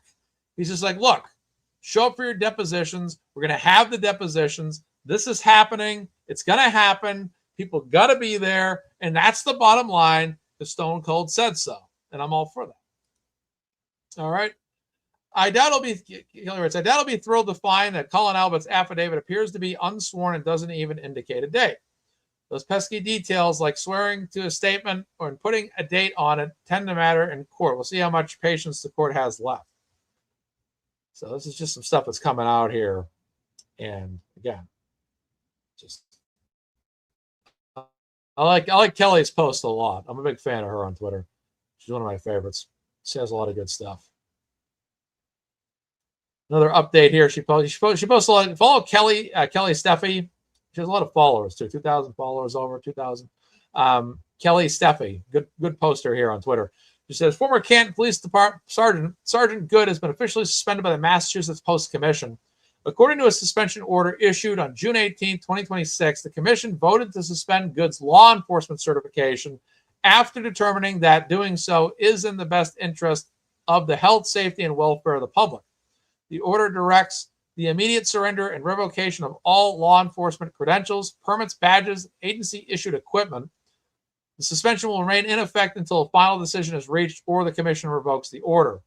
Good's abrupt resignation from the Canton Police Department has now been followed by a formal action from the state's police oversight body. At some point, people have to stop pretending all this is just a coincidence. So that's what I get after too a lot is There's just too many coincidences.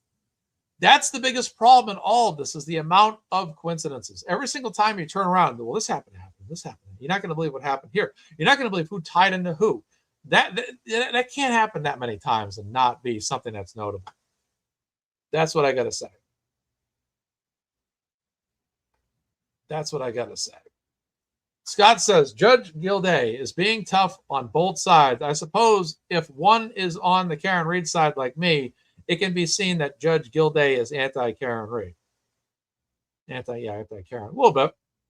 But you never know. I think ultimately, I guess the only thing that matters is that the judge is impartial, right? At the same time, you never want favor out of a judge. I mean, you do want favor to some degree, not favor that's impartial. You want favor that is measured. The other Mary B, you can wave your hand when you're ready to be brought up. All right, she's ready to go. All right, the other Mary B, wrong camera there. Let's switch this up. Hello. How are you? Good morning. Oh, it's morning for you. That's right. Well, I haven't gotten ready for the day, I guess. Okay, that's all right. That's all right. Yeah, I've been stuck at this hopping between email and the spreadsheet and all this stuff, but it's fun. It's a lot though. Yeah, exactly. Someone sings a song here. Maybe I'm a Mazza who's in the middle of something that he doesn't really understand. I don't know what that's about. Okay, well, it goes cool. Are you having an amazing day? I am having the most amazing day I possibly can. I'm getting hit with a spam call right in the middle of my. I once had a troll call me in the middle of a show. They somehow got my phone number. I have a few ideas as to how, but they called me up in the middle of a show like 2 years ago in August. It's like, man, started swearing at me. I had it on mute on camera, but I should have said live the tape and just had the camera on. And have fun with them like Will does. Right, exactly. Live the tape. It's like, Mazza, I think you're this. The guy said I was this, and that. So I ended up calling him back, and then he just hung up. He swore at me real quick and then hung up, so he didn't want to talk too much. That was a wild call, but yeah, that was interesting to say the least. Definitely. Yeah, so. I think they're fun. I think you could have a lot of fun, especially you, because you could be like, you could go into a whole monologue of like a monologue of like, tell me what you think about Karen Reed. Yeah, right. You getting some shout outs here from Emily C. Hi, Emily. Hello. And your good friend, Stupid April, right there. Hi, Stupid Hot April. KY Granny. Superstition Man, a couple of people throwing some shots up here. Romney accidentally joined the StreamYard, but then left, so that's all right. It's all good. It's all good. So, Karen Reed 1 year later. What's how crazy is it that 1 year has gone by this quickly? It's crazy. It still feels like yesterday. I was crying at work. I made everybody at work, and I'm in Michigan, so I made everybody at work like stop when they called the verdict, and I like got on the loudspeaker and called certain people to where I was, and we were in the cafeteria, and I sat my phone down, and everyone's around me, and I'm just like, and, like everyone had to stop what they were doing, and then when they read the last not guilty, like when the crowd exploded, I exploded. I was jumping up and down. I was crying. Like I was out of commission the whole rest of the day because everybody had listened to me ranting about it for years. And so it was finally like, it just felt like I was there, and I was just so, for days, I was just like emotional about it. I was so happy. Yeah, it was nuts. It was like kind of like, I don't know. It felt like it was going to be a not guilty, but there was just that paranoia in my head that judge, if she has even a morsel of opportunity, she's going to go mistrial again. I was like, that can't happen. Like, come on, honestly. I never thought there was a chance of her ever being guilty. I just never saw that. I mean, technically she was on an OUI. I know, which is like the most expensive OUI Yeah. ever. Yeah. It's Oh, so it's funny. stupid. And it's like, and they couldn't even, but I understand. Like, I understand why. But you're right. If Judge Canoni could have found any opening Yeah. at all, she would have took it. There's no question about it. She looked like she was flustered when she saw that verdict sheet. She looks at it and she's like, yeah, exactly.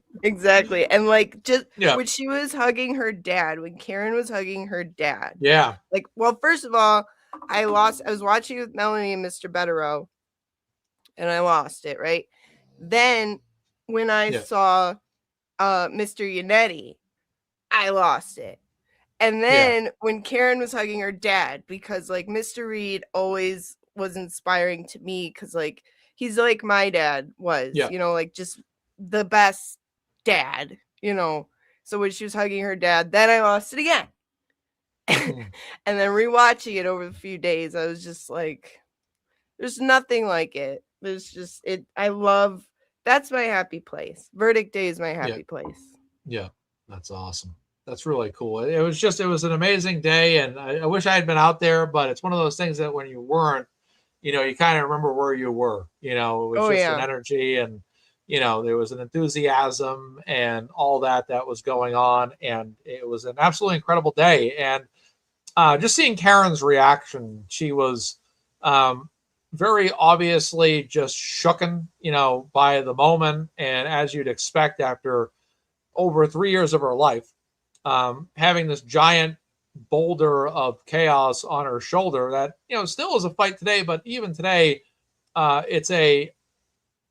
it's fought on even ground now, and so civil courts fought on even ground, and criminal defense trial, it's you're on the line. It's all about you. It's like, did you do this or not?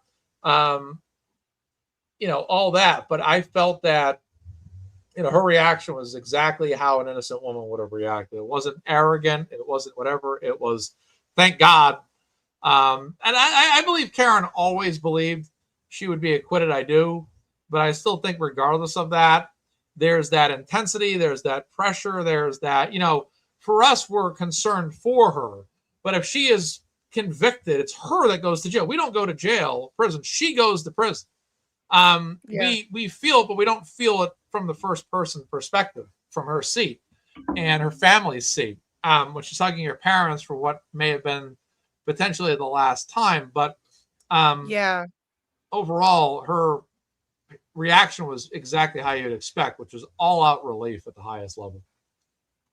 Yeah, and later to find out that the bailiffs like had moved behind her, Mhm. like, oh my god, and the paddy wagons were outside, like, Yeah, oh, it's just like I still get chill bumps thinking about it. How like, because of course she was innocent, yeah, but when you're up against a entire government entity that has found every creative way and has no fear of accountability of what they do yeah, on national television, of people everywhere watching and going, how are they allowed to do this? How are they allowed to get away with doing this stuff? And they had no fear about it. Like when you're up against yeah, something like that, it can see, and look at all the hard work, like everything that went into it, everybody coming together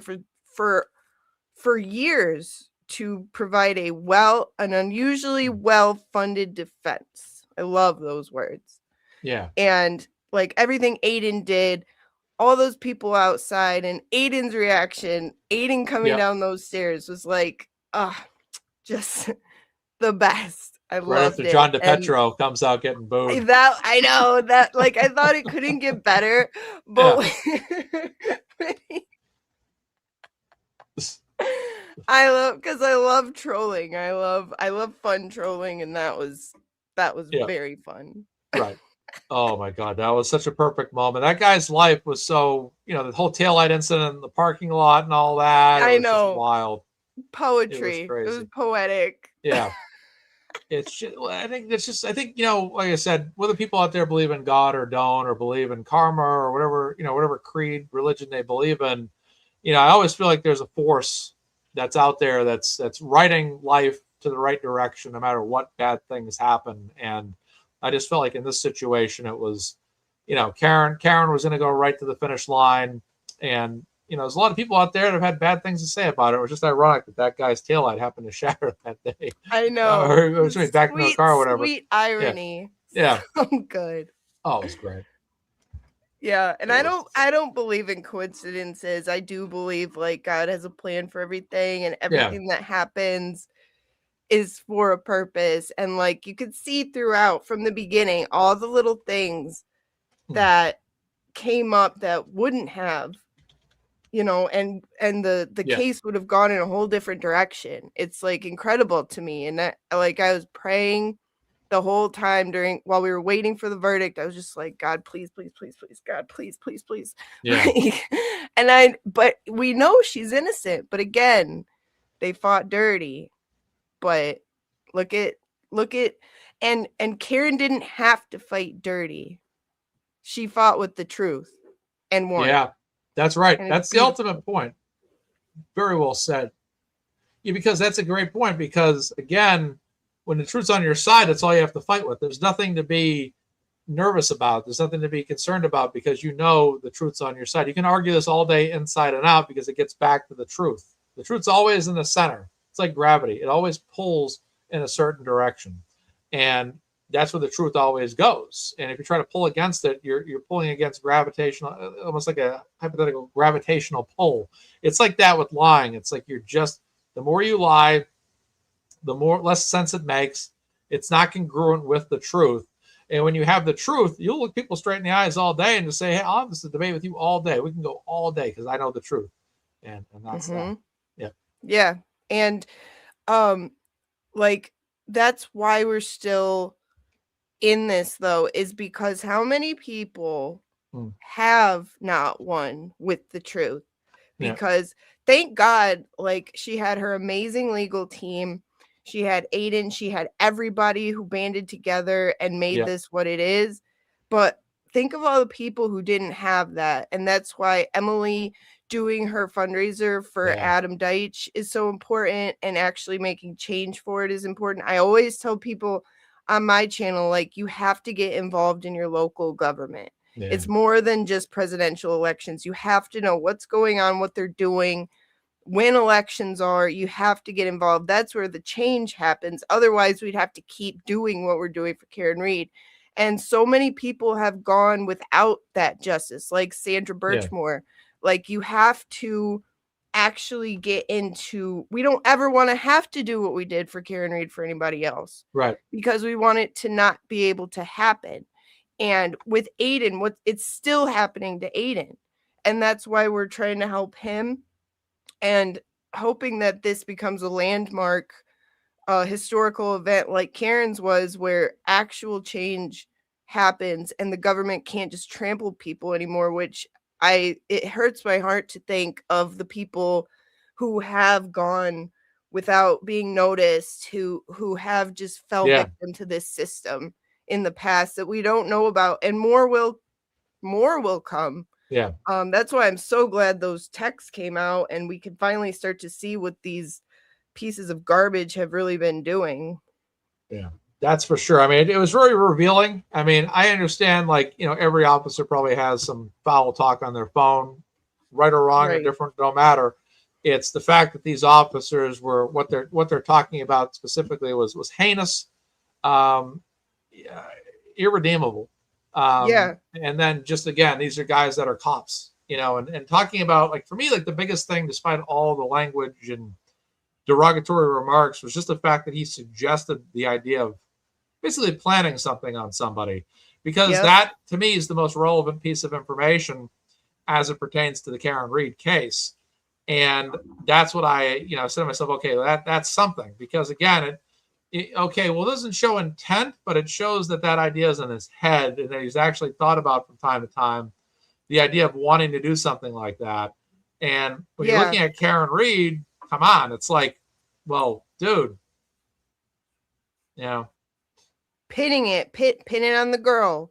Yeah. Pin it on somebody with a certain skin color. It's disgusting. And like everybody has private text. Sure. Not like that. Not like that. But also you're held to a higher standard. You're supposed to protect and serve the public. So you can't be saying stuff like that.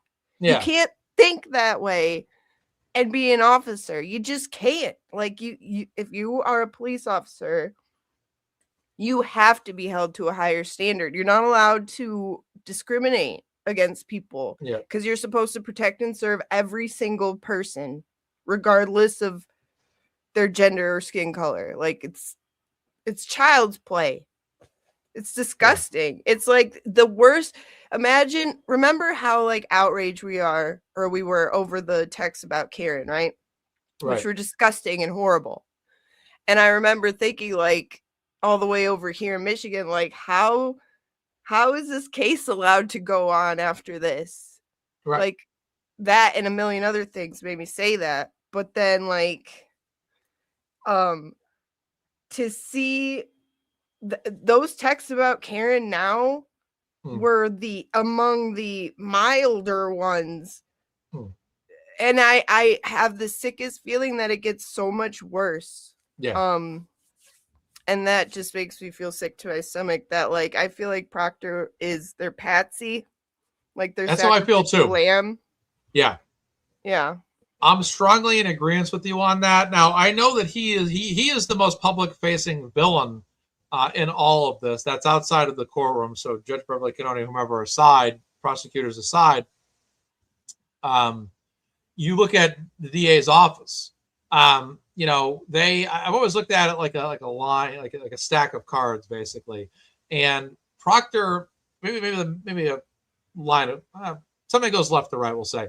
In the middle of that's him. He's the central tension point that controls everything above him and everything below him. And once that's cut, the line goes away from everybody, and the line just falls to the ground and no longer has any tension. And I think that's what their idea was, is if we cut Proctor's, like you said, the patsy, that limits the liability for someone like Morrissey, who all of a sudden is retiring and Greg Conner is taking his spot. Basically, Morrissey's quit, bowing his way out and trying to have Greg Conner take over as his predecessor. But it's a very important point. You're right. And I think that's the biggest point in this. As much as it is wonderful that Proctor's gone down, I also feel like they're doing that in a way to cut their losses so the rest of the people that are associated with him have the least amount of repercussion or damage. Yep. And even her behavior, Judge Canoni's behavior towards Proctor during the trials or during the first trial, you could tell she was not giving him the same consideration that she was the other officers, the other law enforcement. Like she was like, yeah, read them. They're your words. Like she wasn't like, you could tell the change in her demeanor with him.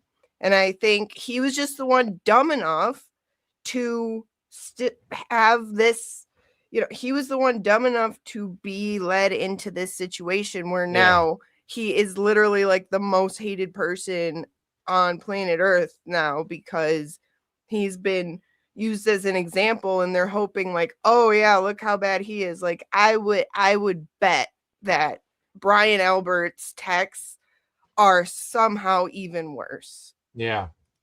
It'd be interesting to know, this is why the investigation, I said this earlier on the show, you've probably said this multiple times, people have said this hundreds of times on programs and online, is the fact that I have no issue with Karen Read being investigated as a suspect, because I feel like everybody in a situation like this should always be investigated as a suspect if a crime is going to be fully, exhaustively done, which means that you want to interview as many people, investigate as many people, everyone, including homeowners. What happened, what went on, what'd you see, what'd you hear? And it's just that. Yeah. It's the homeowner of the home where it occurred. Duh. Like, what Right. are you Exactly. doing? There's no other word for it. That's exactly the right word. It gets to the point where it's just, how do you not knock on that door? And if you're not, and then it comes to find out that some of these officers know this people, as a brother of this cop, whatever, well, then favoritism's looked at. And that's why people start to doubt the Karen Reed story, the Karen Reed theory that Karen Reed did it. And it's just, that's beyond looking at, I mean, like I said, you could look at, I think I've said this a few times over the years, you could look at any one of like the 5 or 6 greatest, come up with the 5 or 6 greatest points that you could possibly think of that prove that Karen Reed did not do this. There's many different paths or roads you can take to do that, which of and in itself proves their innocence, in my opinion. But when you get to that point, where do you ever say to yourself that she did it? If she is not the person, then somebody else inherently is. And if someone else inherently is, why is nobody else investigated? Why is nobody else ever asked questions, or why is it just she's the suspect immediately? What, they eventually arrested her. What about anybody else? What about anything else that might have happened? But no, it's everything goes in her direction. That's why the taillight gets so suspicious when they're finding that all over the place. It's just nuts. Yeah, because they're like, okay, here's Proctor, here's this big lug that we could just like. I truly believe in the beginning that Proctor did believe she did it. And I think that he thought he, in some very warped sense, thought he was doing something in his idea right to help bring justice, because he's stupid. And so like, but then like Aiden has said this before too, like, we think she definitely did it, let's just strengthen our case, let's like, put some undeniable evidence here. Because what kind of idiot sees the injuries of Officer John O'Keefe and sees the actual evidence of his body and what happened, and determine, yeah, we could definitely say this was a pedestrian strike. Yeah. There's no broken bones. There's literally like claw and teeth marks. Yeah, no, you're stupid. But in his very stupid, like, optimistic heart, he thought, like, I'm going to help do a justice. And then they're like, yeah, let's let this idiot keep doing this because he's so stupid. And then while they're like destroying their phones, throwing away their SIM cards, providing like satisfying them by providing screenshots of their own text messages, Brian Higgins, like, they're over here like covering everything up while they're letting Proctor be over here run along this stupid rabbit trail of like, I'm helping. And then now they're like, okay, good. Enough time has passed. We've gotten rid of the evidence while this dummy is over here not investigating. Just there was no investigation. It became a prosecution from the very beginning of how can we blame it on her? Like, yeah, Proctor, she did it. Go get her. Like, that's what it was from the start. It was not an investigation. And they're like second family to each other. Right. So of course he's going to see it through a biased lens and be like, well, it wasn't my friends over here. They didn't do it. It was this bad woman. Like, and now they're probably betting on him, like, rehoming himself to the other side, if you know what I mean, which I hope he doesn't. I truly hope he doesn't. I hope he flips, and I hope he starts talking. Yeah. I mean, if this guy had ever decided to do talking to anybody in power, that would be because again, I mean, I look at his life. He's the middleman in all of this. And I mean, he must know that, people out there must have something on him too. And he just knows that maybe even if he did flip, is there any benefit in that for him? I don't know, but this is such a wild story. It amazes me how every time, this is what I always say, every time information comes out, it's always beneficial to Karen. It's like information will come out every so often. It's beneficial for Karen. It's spun by anti-Karen Reed as not being a win. But it's just time after time after time, it's always in Karen's favor. Now, I always say, if Karen Reed's this guilty person, it was her, she did it, we're absolutely wrong about logic or whatever, then why does everything keep coming out in Karen Reed's favor for? Yep. And they've had her phones. Yeah. They've had literally everything they could possibly. Her life's been turned inside out.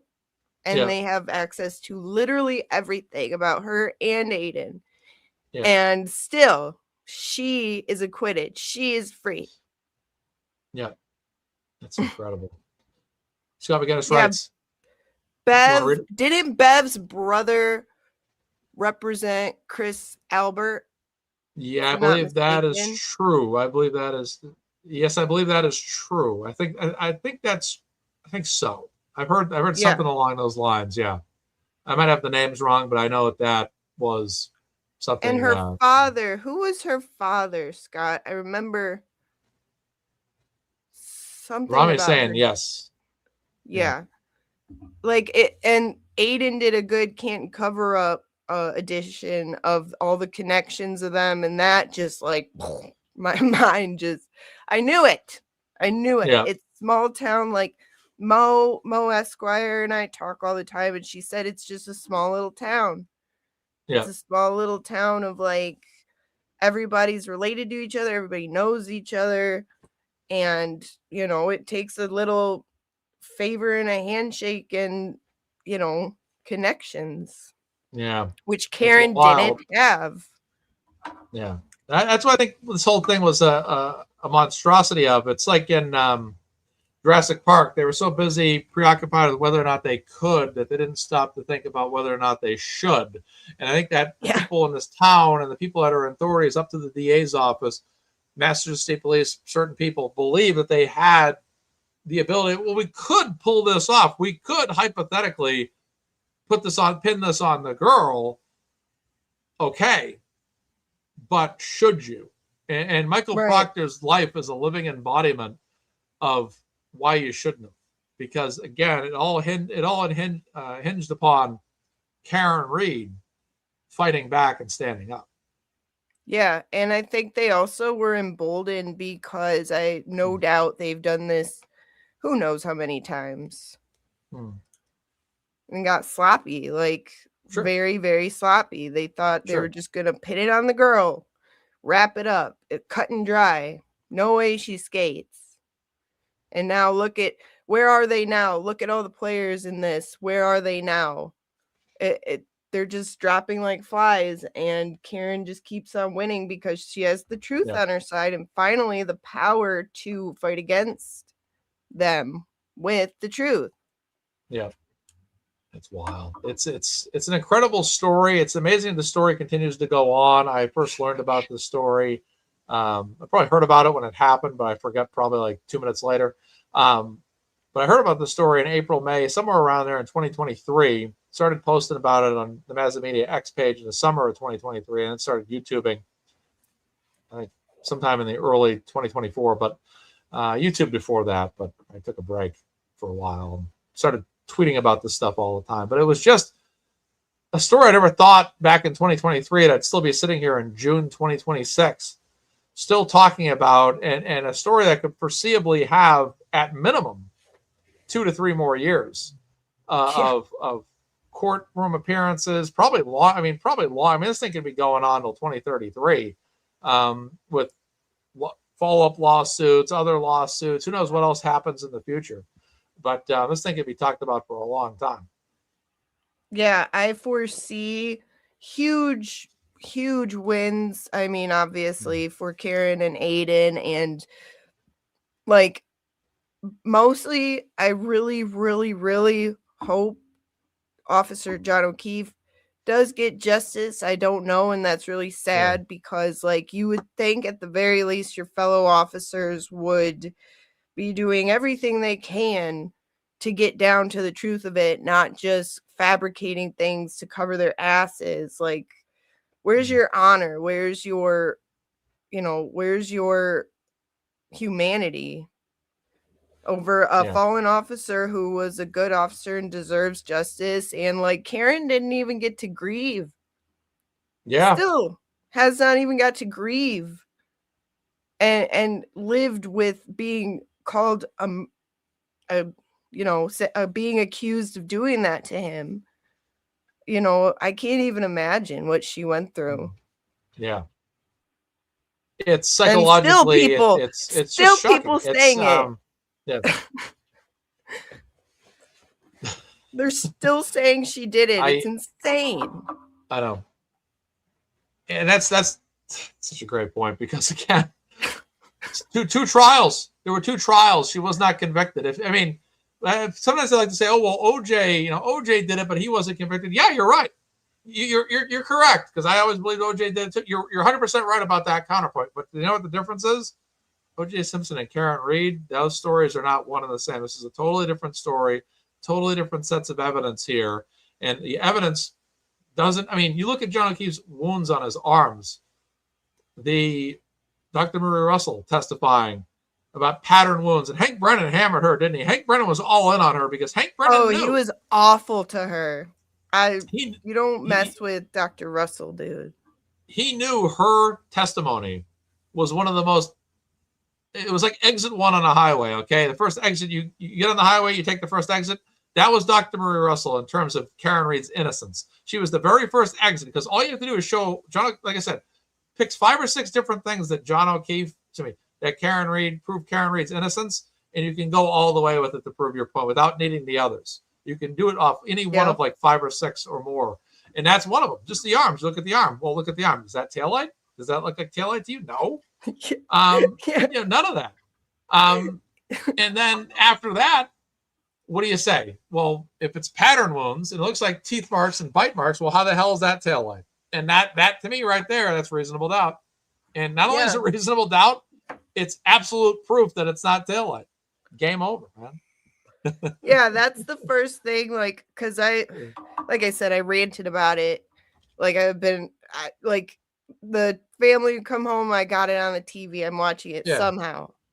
And whenever somebody new made the mistake of asking me about it, and I went into a whole rant, but the very first thing I showed them is John's arm. I said, okay, what do you think this is? That's how I always started it. What do you think this is? They're like, oh, that's a dog bite. I'm like, all right, what if I told you that an entire government commonwealth is trying to convince somebody that it is from a Lexus taillight, and are trying to convict a woman for killing her boyfriend by hitting him with a Lexus and claiming this came from the taillight? What if I told you that?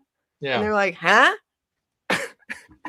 And Scott made a point. He said, comparing it to OJ. So, like, and here's the other difference. In OJ's case, Mark Furman's personal biases blew that case, right? Proctor's didn't. Not even Proctor's. Like, if you compare, like, Proctor as the Furman of this trial, that didn't blow the case. Yeah. It didn't. It was, they still trudged on with it, even knowing like this whole thing should have been thrown out. There are so many countless reasons it should have been thrown out and not gone forward. But they knew if they didn't do this, that the O'Keefe family would, and the whole Commonwealth and everybody would be like, okay, well, who did it then? Yeah. And that's what they didn't want. Yeah. Even if it took all these years just to put time in between the incident and now, time was all they really were hoping for in the end. Like, if enough time goes by, we might be able to go like, oh no, what are we supposed to do now? Uh-oh. How can we investigate? It happened in 2023 or 2022. So what are we supposed to do about it? Yep. And that's what's so crazy is that, you look at the DA's office and say, okay, well, you tried Karen Reed. It wasn't her. And you guys are just going to sit on your belief that it was Karen Reed and that's it. And Greg Conner gets in office. I'd imagine he's not going to open up this investigation. It's up to Adam Deitch to look back into it and say, hey, what do I want to do here or not do? And, that's one of the biggest things. I cannot believe that. I'm still just can't get over I don't know what the feds are up to. I don't know if they're up to anything or not anything at all. But I just can't imagine the FBI wouldn't be more invested in a in an investigation regarding a cop that was killed under mysterious circumstances. Now, like I said, whether you believe Karen did it or didn't do it, whether you believe someone else did it or didn't do it, it's a mysterious circumstances death. None of us can raise our hand and say for absolute certainty a particular person did it, even though we can estimate where and when and potentially someone among whom may have done it, right? We only have basically speculation or theories. But it's amazing to me that the feds wouldn't have more of an interest, especially since this was a Boston police officer murdered on a front lawn. Who did it? Why?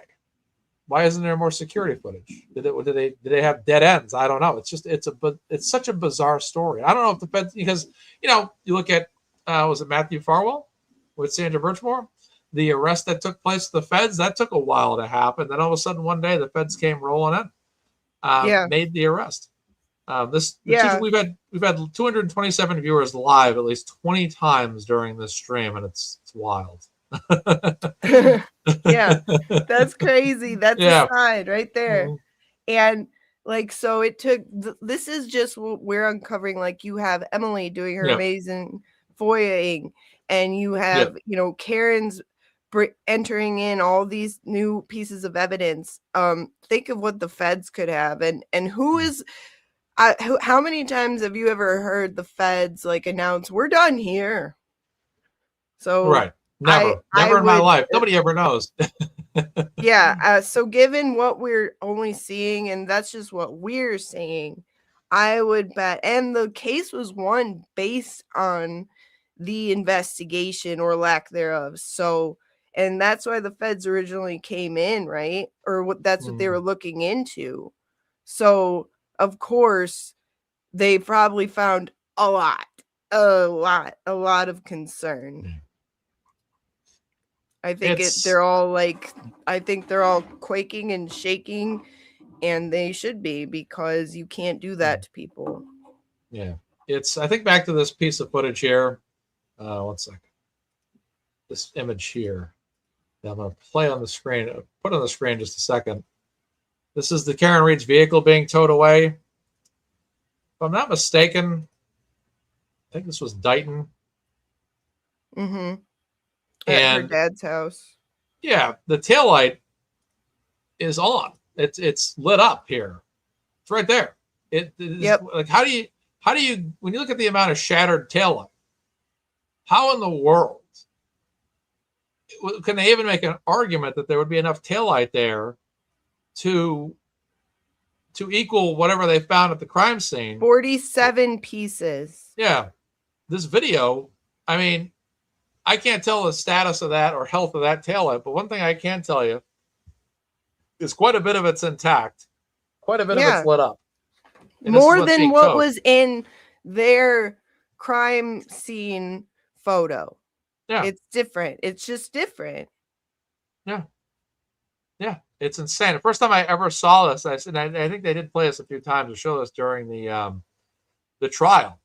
I was just sitting there like, that's everything you need to know right there. It's like, come on, it's lit up, and there's just no case, there's no argument, and still you would make these points and arguments to people, and they just sit there like, or the prosecution or whatever, or Judge Beverly Canoni, drop this case because court will resume Monday morning at 8:00. It's just 9 o'clock. It's just that's the way it was. Like nah. Yeah. Nah. Yeah. It was nuts. And again, you see this kind of information, like bang, there it is. Look at it, lit up. There it is, ladies and gentlemen. Bingo. First time I ever saw that, I'm like, that's it. And then you look at other footage, like they showed the vehicle being towed to Sallyport. And sure enough, they show the front of the vehicle on camera. And as soon as you think the camera is going to show the side or back of that vehicle, camera cuts, a couple seconds. Wouldn't you know it? Sure. Darn it. Sure. Every time. And the thing is with that vehicle is that vehicle was towed. That taillight would have been visible by numerous cameras all over the state. Everywhere. Right. Everywhere. On a cop street, on a street where a bunch of cops live. Come on. Yeah. Give me a break. Right. It's just 100%. the greatest gaslighting attempt I've ever seen on a mass level. And stalling is what I think it was. Just stalling. Like, let's just get some time in between this and that. And if enough time goes by, people won't have so much heat on us about investigating further. If we waste all this time trying to gaslight everybody into believing that John O'Keefe was hit by a car and that this woman did it, it's just it's incredible. It's insane. The world collectively watched and went, what? That's not a pedestrian strike. That's not. How come you have puncture marks in the hoodie? You wouldn't get puncture. What did the taillight do? Did it break and then go ting like this and go? No. Yeah. What? There's a million other instances like that where you just go, what? But it was a stall. They were just stalling, trying to be like, well, it's been so long now. What are we supposed to do? We really thought it was her. Darn, it's not. Now what? It's been so long. It's crazy. And, look at Aperture versus Arca. Aperture's presentation was like, it's like a school project. You have some kids in class that their presentations are okay or a little hokey. Then you have this other kid in class like Minkus from Boy Meets World, or Steve Urkel, that come into class and their thing's this big elaborate volcano that's just intense. Like, that was Arca. They were like Steve Urkel in this thing with like, except their project didn't explode in a bad way. It was perfectly done. Arca's is like, yeah, we used the hoodie like he had and some blue ink and it's like, come on, get real. Or get Aperture. real here. You mean Aperture did. Aperture. What did I say? Aperture. Aperture did the blue thing. Yeah. Aperture did the blue ink. Yeah. And it's just, come on. And that guy on the stand, my God, was he arrogant from Aperture. Oh my gosh. Jeez. When he said that he even got the same clothing like down to the undergarments, I was like, ew, dude. Yeah. Ew. Why? Yeah.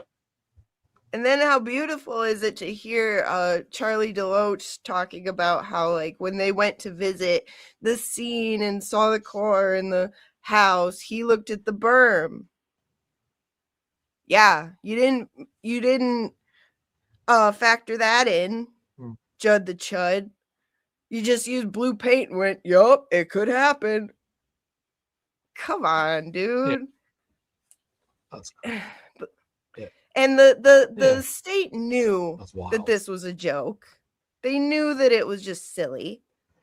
But they were just like, okay, let's just keep this going for as long as we possibly can. That's why she let there be a mistrial. Like, okay, good. This buys us more time. More time. We just need time to let time move further so that we could say, well, there ain't much.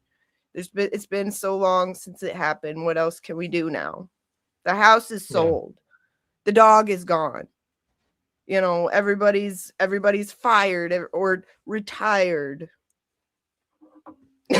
I thought this was such a well done presentation by Arca because they simulated the body and were able to actually do the reenactment at live speed, which is the best simulation you can possibly do.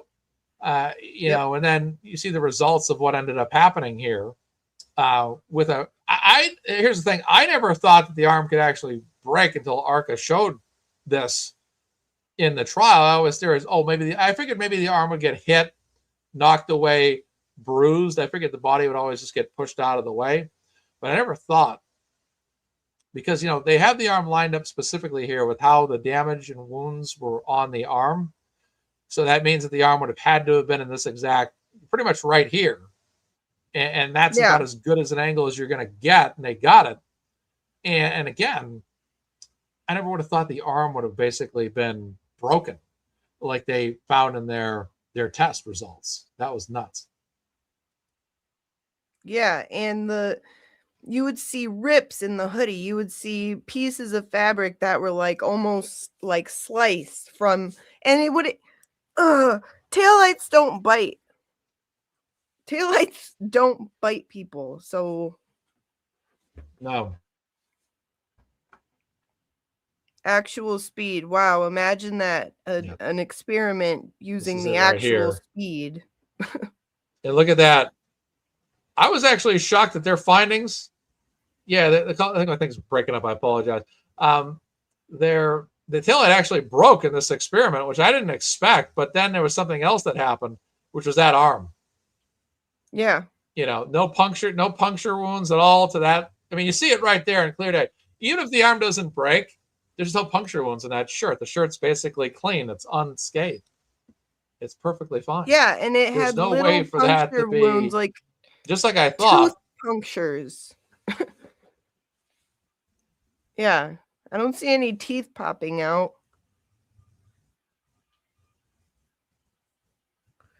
No, not at all.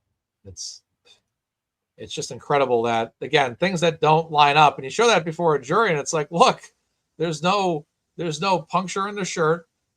There's no. I was like I said, I was shocked that the taillight shattered. I didn't think that on my original theories before that came out was possible. But then I also didn't think the arm would break, which is something else that also happened.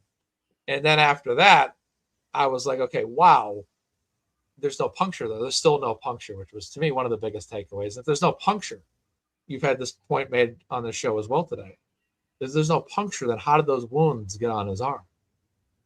Yeah, and where was he had to have lost how much blood? Where was Yeah. that? Right.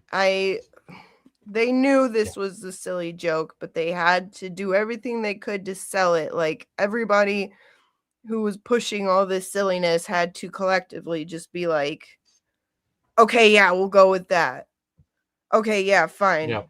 Are we going to be allowed to push this really silly theory? Okay, we'll do it. Whatever buys us time, whatever we can do. And then I don't truly believe that anybody really thinks that Karen did it. I think all the people who are against this or against Karen or Aiden are like, they either are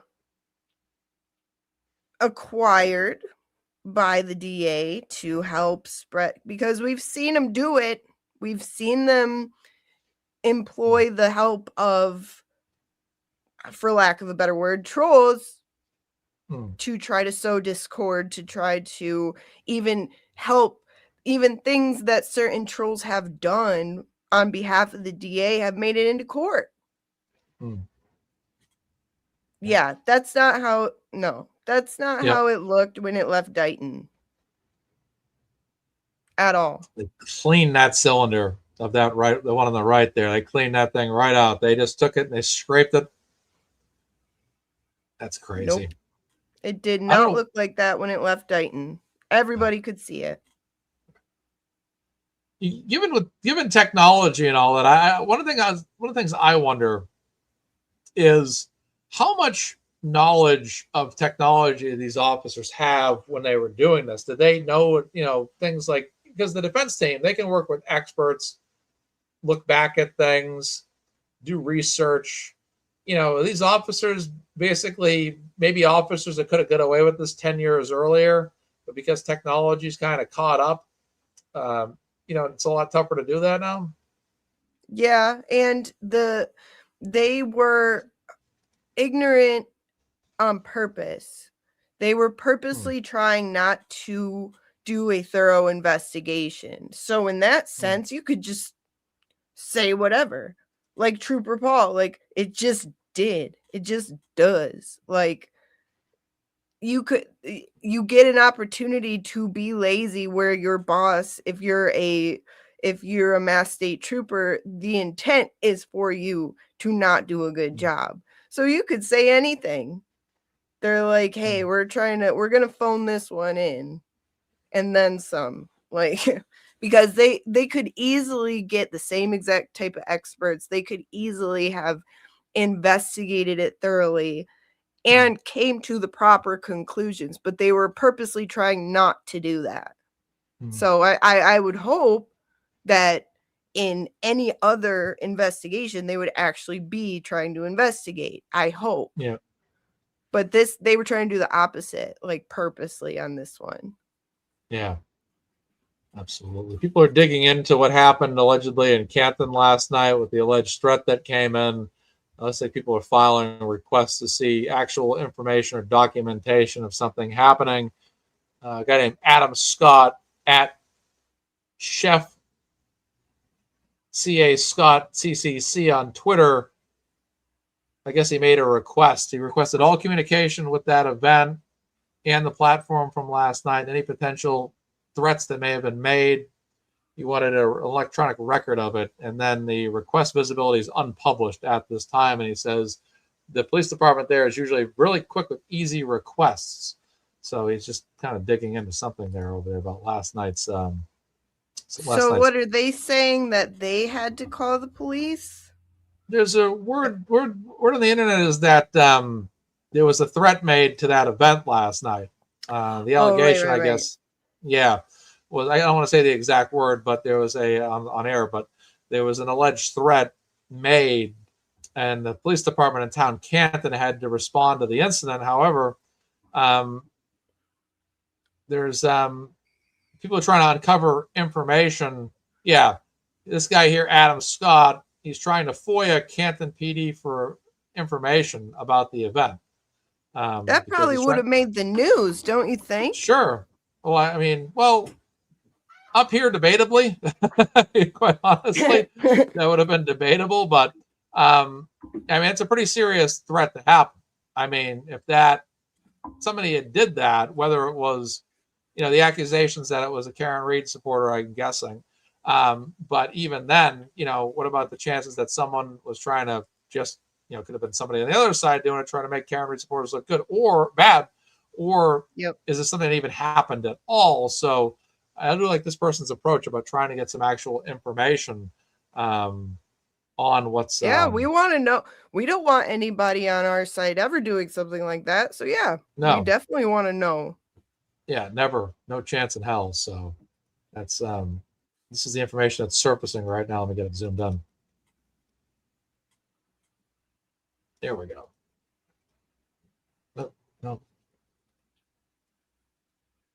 It has a limitation. It's just open a new tab. Poor Canton's probably just keeping their finger on the button of like fulfilling requests because Emily's been everyone's been foying them. Yeah, so this was this guy Adam Scott on Twitter posted this. He made this request to the town of Canton, unpublished. He wants all communication with the Eventbrite, eventbrite.com, an online platform for organizing local events in the Canton Police Department, specifically related to Kate Peter, an event named A Night of Support for DefendingTheTruth.org, or any potential threat to any event in Canton by that name. He goes, I prefer responding records electronically as to ease the burden on the holder of records. Response via emails preferred. And then he just, the message request was, it has come to my attention the same event is claiming I can't say that word on the air, I don't believe, is claiming a bleep threat was called in. Please see attached photos from social media posts. Please include any and all threats made to or reported by the name event. Then a request was open at, this is the same guy here, Charles Scott or Scoff. And then he opened up another request a couple minutes earlier. So he opened up the request, then he added this message after. So 12:57, he sent the request, then the message, and then that's going to be for yesterday's date. So, and then he made some comment online here. Share this tab instead. He stated,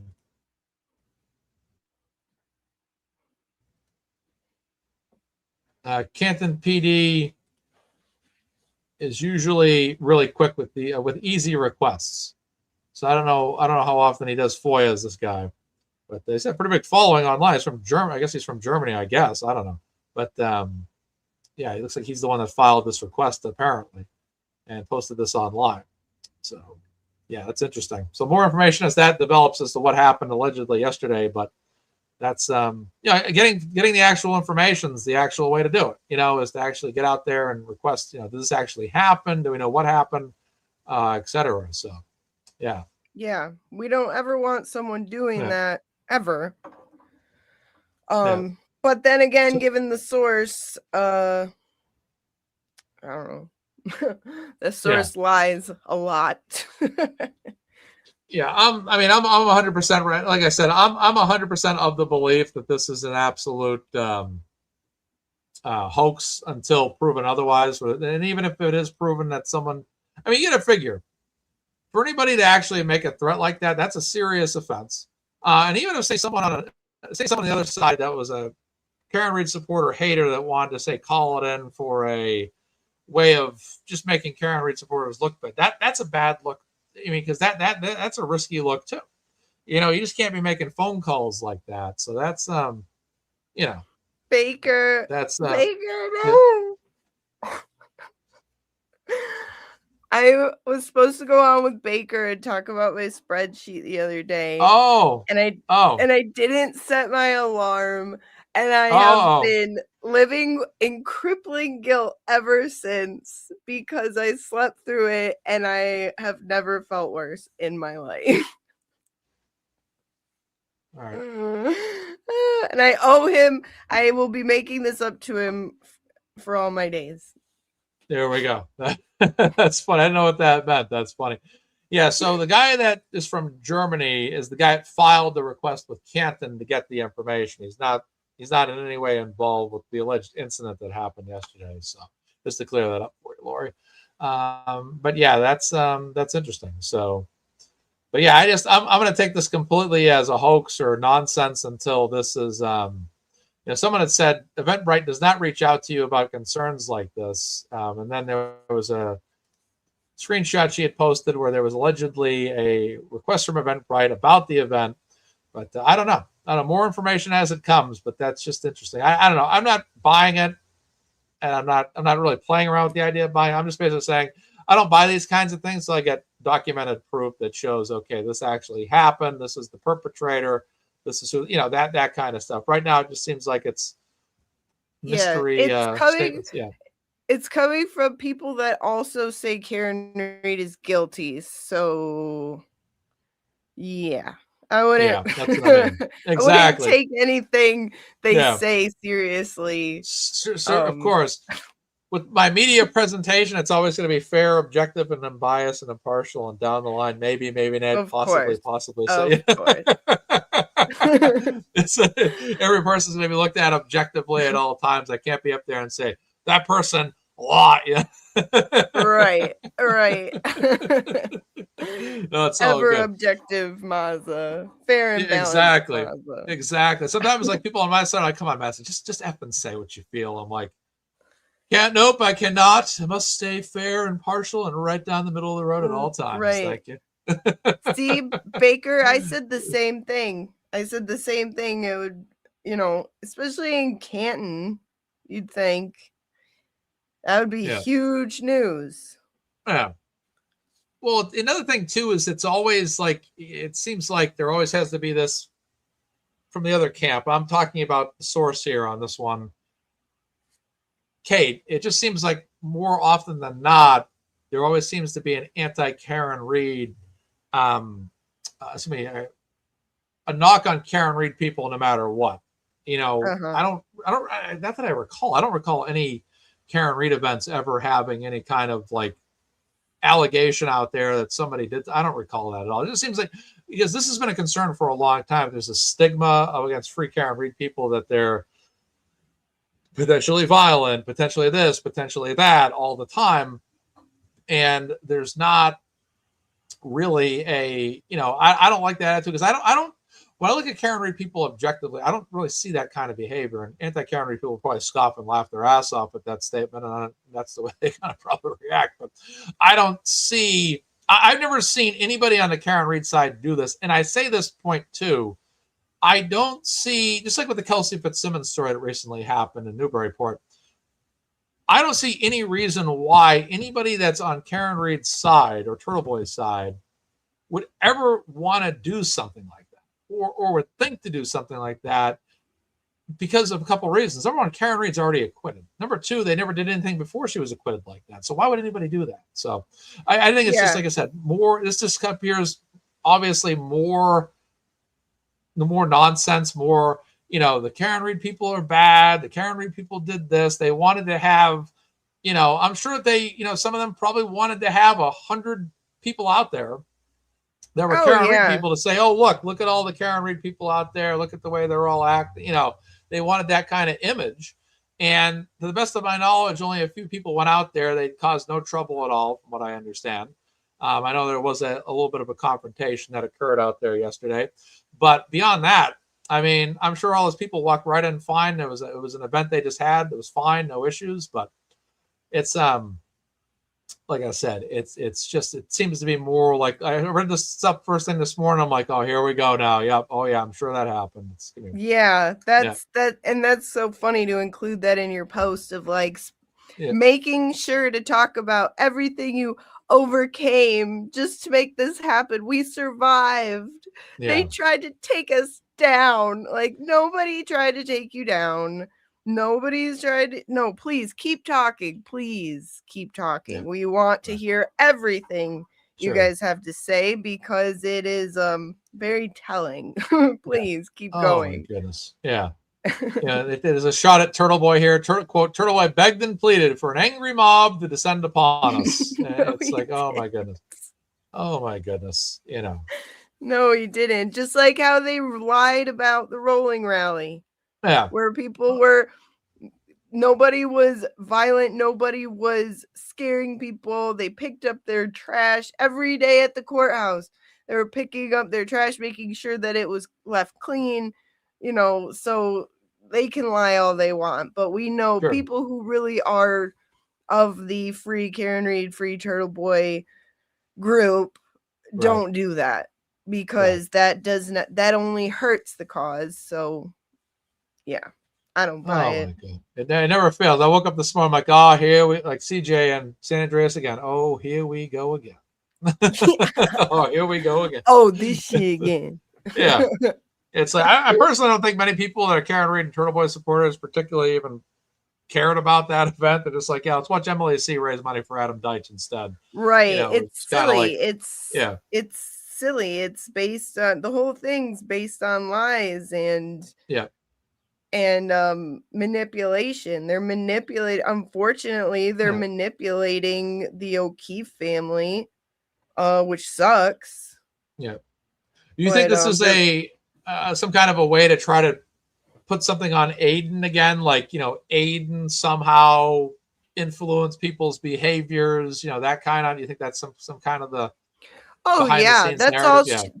Yeah, that's all they do. And like the if they can't come up with something that is like more misquoted, like timestamps from videos to try to like misquote things to try to prove ill intent on Aiden, then at the very least they're going to do whatever they can to sway the court of public opinion, because that's like mostly what they do, is just hoping, that they can taint a jury pool or convince people that, they did it with Karen. They do they nonstop. They're still doing it with Karen. So yeah, of course they're gonna do everything they can to try to sway public opinion as well. Yeah, right. I don't know if this information is really coming up anywhere on the internet, really, other than her page as well. I haven't really seen too much, but I'm not seeing it, really emitting from anywhere else right now. But I guess if she's the host, I guess that would be the quote unquote, I guess Something's Off podcast is actually mocking her post right now, responding they, when Kate Peter said they tried to shut us down. Something's Off podcast responds they, quote unquote. Yeah. I was looking at the pictures that were posted of it, and that tree, that there's like a picture with like a little tree with lights on it, and I couldn't help but turn it into the Charlie Brown tree. And that's what I sent you a picture of what I made this morning. Did you? That's funny. I was like, what is that? I mean, it's silly, but like, I couldn't help it. It was funny. Another thing that got pointed out was that the letter appears to be fake. Why take a picture of your computer screen Eventbrite would contact the police directly. Someone suggested. So, yeah, this is just, my goodness gracious. Boy, Yeah, oh and boy. we'd be hearing about it elsewhere. Like they would, if that Sure. really happened, they would be blasting it everywhere. And it was an event featuring like people with connections to police. So Yeah. the police would love to, oblige if somebody wanted to broadcast the fact of the opposing camp making such a dangerous and stupid move. Mm-hmm. It's just silly. It's Wow. very That's what I mean. Like I silly. said, yeah, exactly. That's exactly right. It's just too much. Like for somebody to do something like that, it's like, oh my God, the amount of repercussion on somebody to make a call. That's just, oh my Lord, that's crazy. Yeah, So, and in this day and age, you will get caught. You'll always get caught. You can't right. get away with that. There's no known confirmation, Scott, that I'm seeing. I'm only seeing an alleged Eventbrite letter that's online right now that appears to be a little bit hokey. Is what I'm hearing on Twitter right now. That's about it. So, and the people really in Aiden's camp, Karen's camp, would unanimously say that person should face consequences because that is wrong and that is stupid and no one should ever do that. So it's just silly. In this day and age, you can't just do that. Everybody gets caught. They would actually investigate that. Mm-hmm. No goodness, this is just crazy. Oh boy. It also seems like the font size is a little bit different too. Like it seems like the font's bigger at the top than it is at the bottom. Are you saying a forged document? What? Not that she's ever done that. Yeah, well, I'm just like, yeah, it's all right. I don't want to dig into this too much. Yeah, exactly. Look at it. Scott's comment. Yeah, it's crazy. Yeah, I just don't like, like I said, if you don't like someone, don't like them. But the information needs to be, if the information you're presenting, it needs to be, if it's something that actually happened, it needs to be honest. And like I said, I can't validate this right now, but somebody's filed an Information Act with the information FOIA request with the police department, essentially to get more information. So that's fair and balanced reporting. That's what you get here at the amazing Maza Media. That's it. That's it. All right. Well, I guess we'll put that away for now. That's about it. So yeah, it's crazy to think. Rubber ducky stuff, all that crazy stuff. It wasn't rubber duckies. Now there we have a problem. Yeah, 100%. So, all right. Well, Mary, I'm gonna get ready to drop off the show now and get on with the day and do some stuff outside and all that stuff. So, all righty. Well, thank you so much for having me. It's always nice to spend time here, and I'll be working on the spreadsheet. All right. Don't make Broken Baker mad either. He was in the comments coming after you. He was trying to chase you down. No, I'll spend the rest of my life trying to make up for what I did. There's no excuse. No excuse. There we go. All right. Well, thank you so much, Mary B. Thank you, everybody. Yep. Mary B, ladies and gentlemen, follow her on YouTube. I'll get you out of the screen. I'll bump you out. There we go. I had to bump her out of the studio myself here. All right. Yeah.